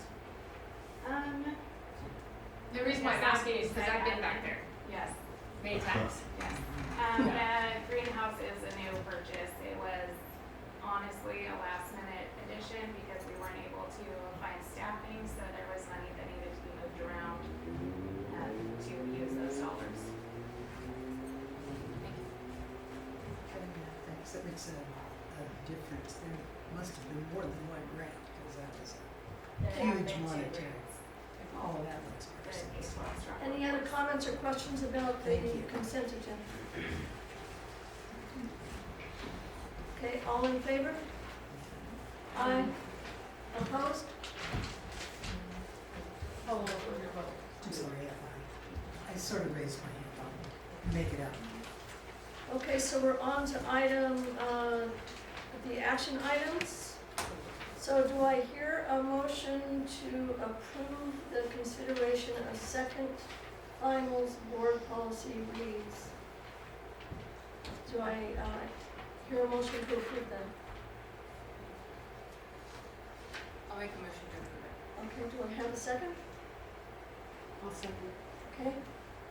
So it's time for comments or questions. So again, I wanted to make sure that we understand we've had these policies for 2 months in the board packet, and that it's our responsibility as board members to have a clear understanding about the policies. And I also want to say that these are policies that the district makes up. These are policies that our lawyers make up. They're policies that this is based on state laws that are passed. And California School Board Association sends us these policies so that the district is in alignment with state law. If we don't pass these policies, then we are out of alignment with state law, which will cause the district legal difficulties. So there are some small language changes that can be made that are, but the superintendent needs a heads up beforehand so that he can look into it with you as to what possible changes could be made to the language in the policies. But if we don't pass the policies, we're out of alignment with state law. It's as simple as that. And I don't agree with some of the policies, but I know that it's required that we are in alignment with state law. And some of the policies, the way it's made is to an AB first, or an SB depending, and then this is a motion, and then CSBA with state lawyers that we create those policies in place. And so that it's already written, if there is options given within the state, within the policy to CSBA, then the board has the right to go with the options given. Anything else that needs to be within, not in the language, needs to go to, because otherwise it has to be compliant with state law. So we don't write anything, we just give them. That's all. No, my understanding is usually that they have to be met or improved if the district accepts it as a standard. But yes, it has to go through the legal system to make sure that the improvements don't break some other law or covenant or whatever. A lot of those laws there that we have been saying is just that it's almost like you say, replacement. Exactly. As things is changing within our state, in California especially, they just keep updating, getting, like independent study. I mean, it's an interesting policy. Right after COVID, somehow someone decided to touch the policy, and they changed it 3 times. So no one had to touch that one, but they touched it. So And it happens a lot. it happens. My biggest deal that I need to make clear is that it's almost, for my way of thinking, it's like an intentional make sure you don't know what they say. I mean, I understand the rush because we are behind everybody agreeing or at least saying that yes, you've read them or seen them at the very least. But when you're given anywhere from 80 to 110 policies to read in 3 days, I just find that unrealistic. And the only thing it tells me is, oh well, I don't want you to know what they are anyway, you know, and that seems counter to an educational institution. And so I understand that we may or may not be behind, because some of them, a 2-year difference isn't a big behind, unless we plan to do this every single year, and we certainly haven't planned to do that in the past, not who knows what we're planning That's today. why we give the first reading. Right. The first reading is to acknowledge, so the board has it, the first reading, to give sufficient amount of time from the first reading. Yeah, you get the whole month to then. to today, right? Exactly. And Well, sort of till so much. The thing is with the board, some of the board policy, what is happening right now in the state, there's more bills coming out that we can absorb. That's what we're finding out. And they are in the background developing. I heard there's about 600 bills within a month. So it's just like, it seems that this is a chunk. Next month, well, I think next few months down the road, we're gonna come back with another chunk. So it all depends at the state level what they changed, what they want to impose on the schools. And actually, when you think about it here for board policies, like the recent thing that occurred with ICE, board policy was approved in February. So I was able to pull the board policy right away when this occurred and read to it and and making sure that we are fully protected.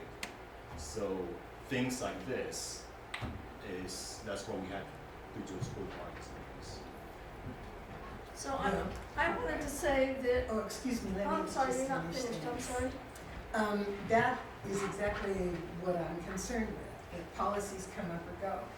If the state sees, if they ever choose to look at, especially our minutes and things, what was or wasn't made aware to the board, and they find that, oh, they've only been given 10 or 20 policies every time the agenda comes out, they will eventually ask why not. And it will be a perfect way to inform them that when you do 200 in a month or 600 or whatever, no one can get to it, okay?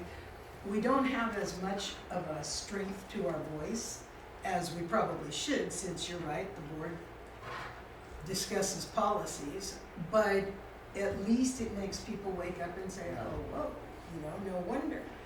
One of the things that is nowhere in the board policy for ICE is that language for those robocalls, or whatever you call them, or even Parent Square, do not require translation to the target population you want to target. This is more like an AR. Well, that one isn't, well, yeah, but we'll go through those too, I'm no sure. Well, and that's kind of with the the issue. board policy, the voice, when there's a lot of board policy, the voice comes with the state assemblyman. So for instance, like back in March, I was down in Sacramento and we met with them to say like, okay, why you have all those bills in place and how it's going to be impacting schools. And so they have a bigger picture. For example, they never set foot in the schools. So they just said the things. So we, the superintendents, we are a group of superintendents that goes to Sacramento, and then we talk about it. And we have to go to different places, and they not go to the Capitol, but we talk about those bills because there's a lot of bills that comes, which is a lot more than we can absorb. And so. No, that's exactly true. And those little synopsises or synopti, I don't know, they're very handy. But a lot of it, if you read the rest of the bill, there's a contradiction or two in it, and that's the things I always felt that the board was supposed to look at and pay attention to. But since that isn't seeming to be what it is, that's okay. And that's the way that it works. So I wanted to say two more things, is that when we get the policies as first reads, most of it is not a brand new policy. The policy has already been voted on like in 2013, and the date will be at the top of the policy that it was originally voted on by a previous board. And if the change is being made, if it's an addition, the change is highlighted in green. If it's a subtraction, it's highlighted in red and it's also crossed out.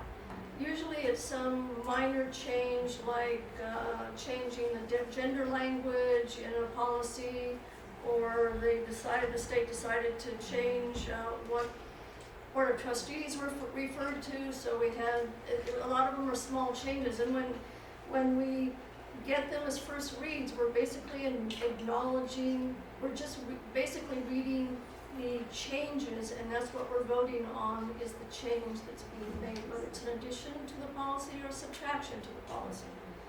And I also want to give as an example where that sometimes there's an opportunity to change small things in the way the policy is written.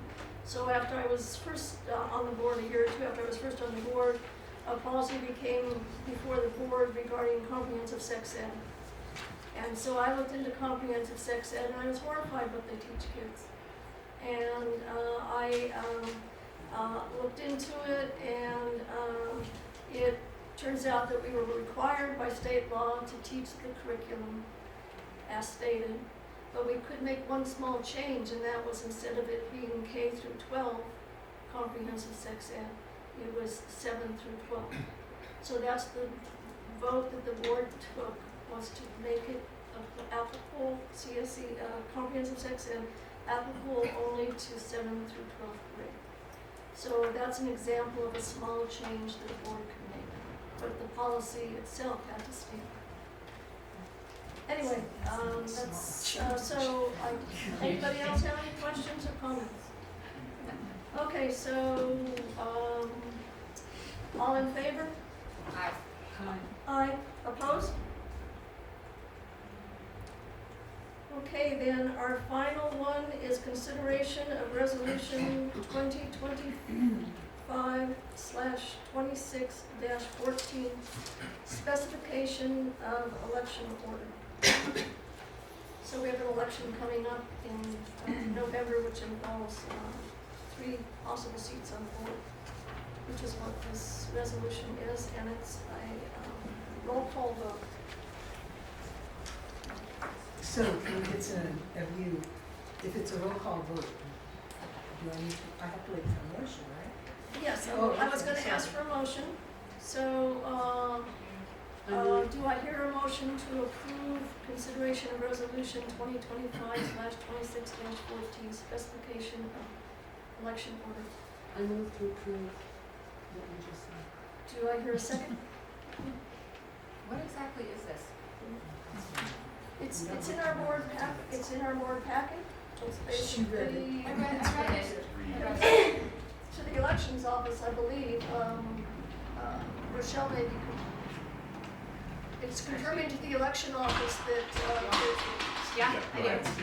This was received by the county office. It is a resolution that we have to pass stating that we have 3 members whose terms are ending and the seats will be available on the November election.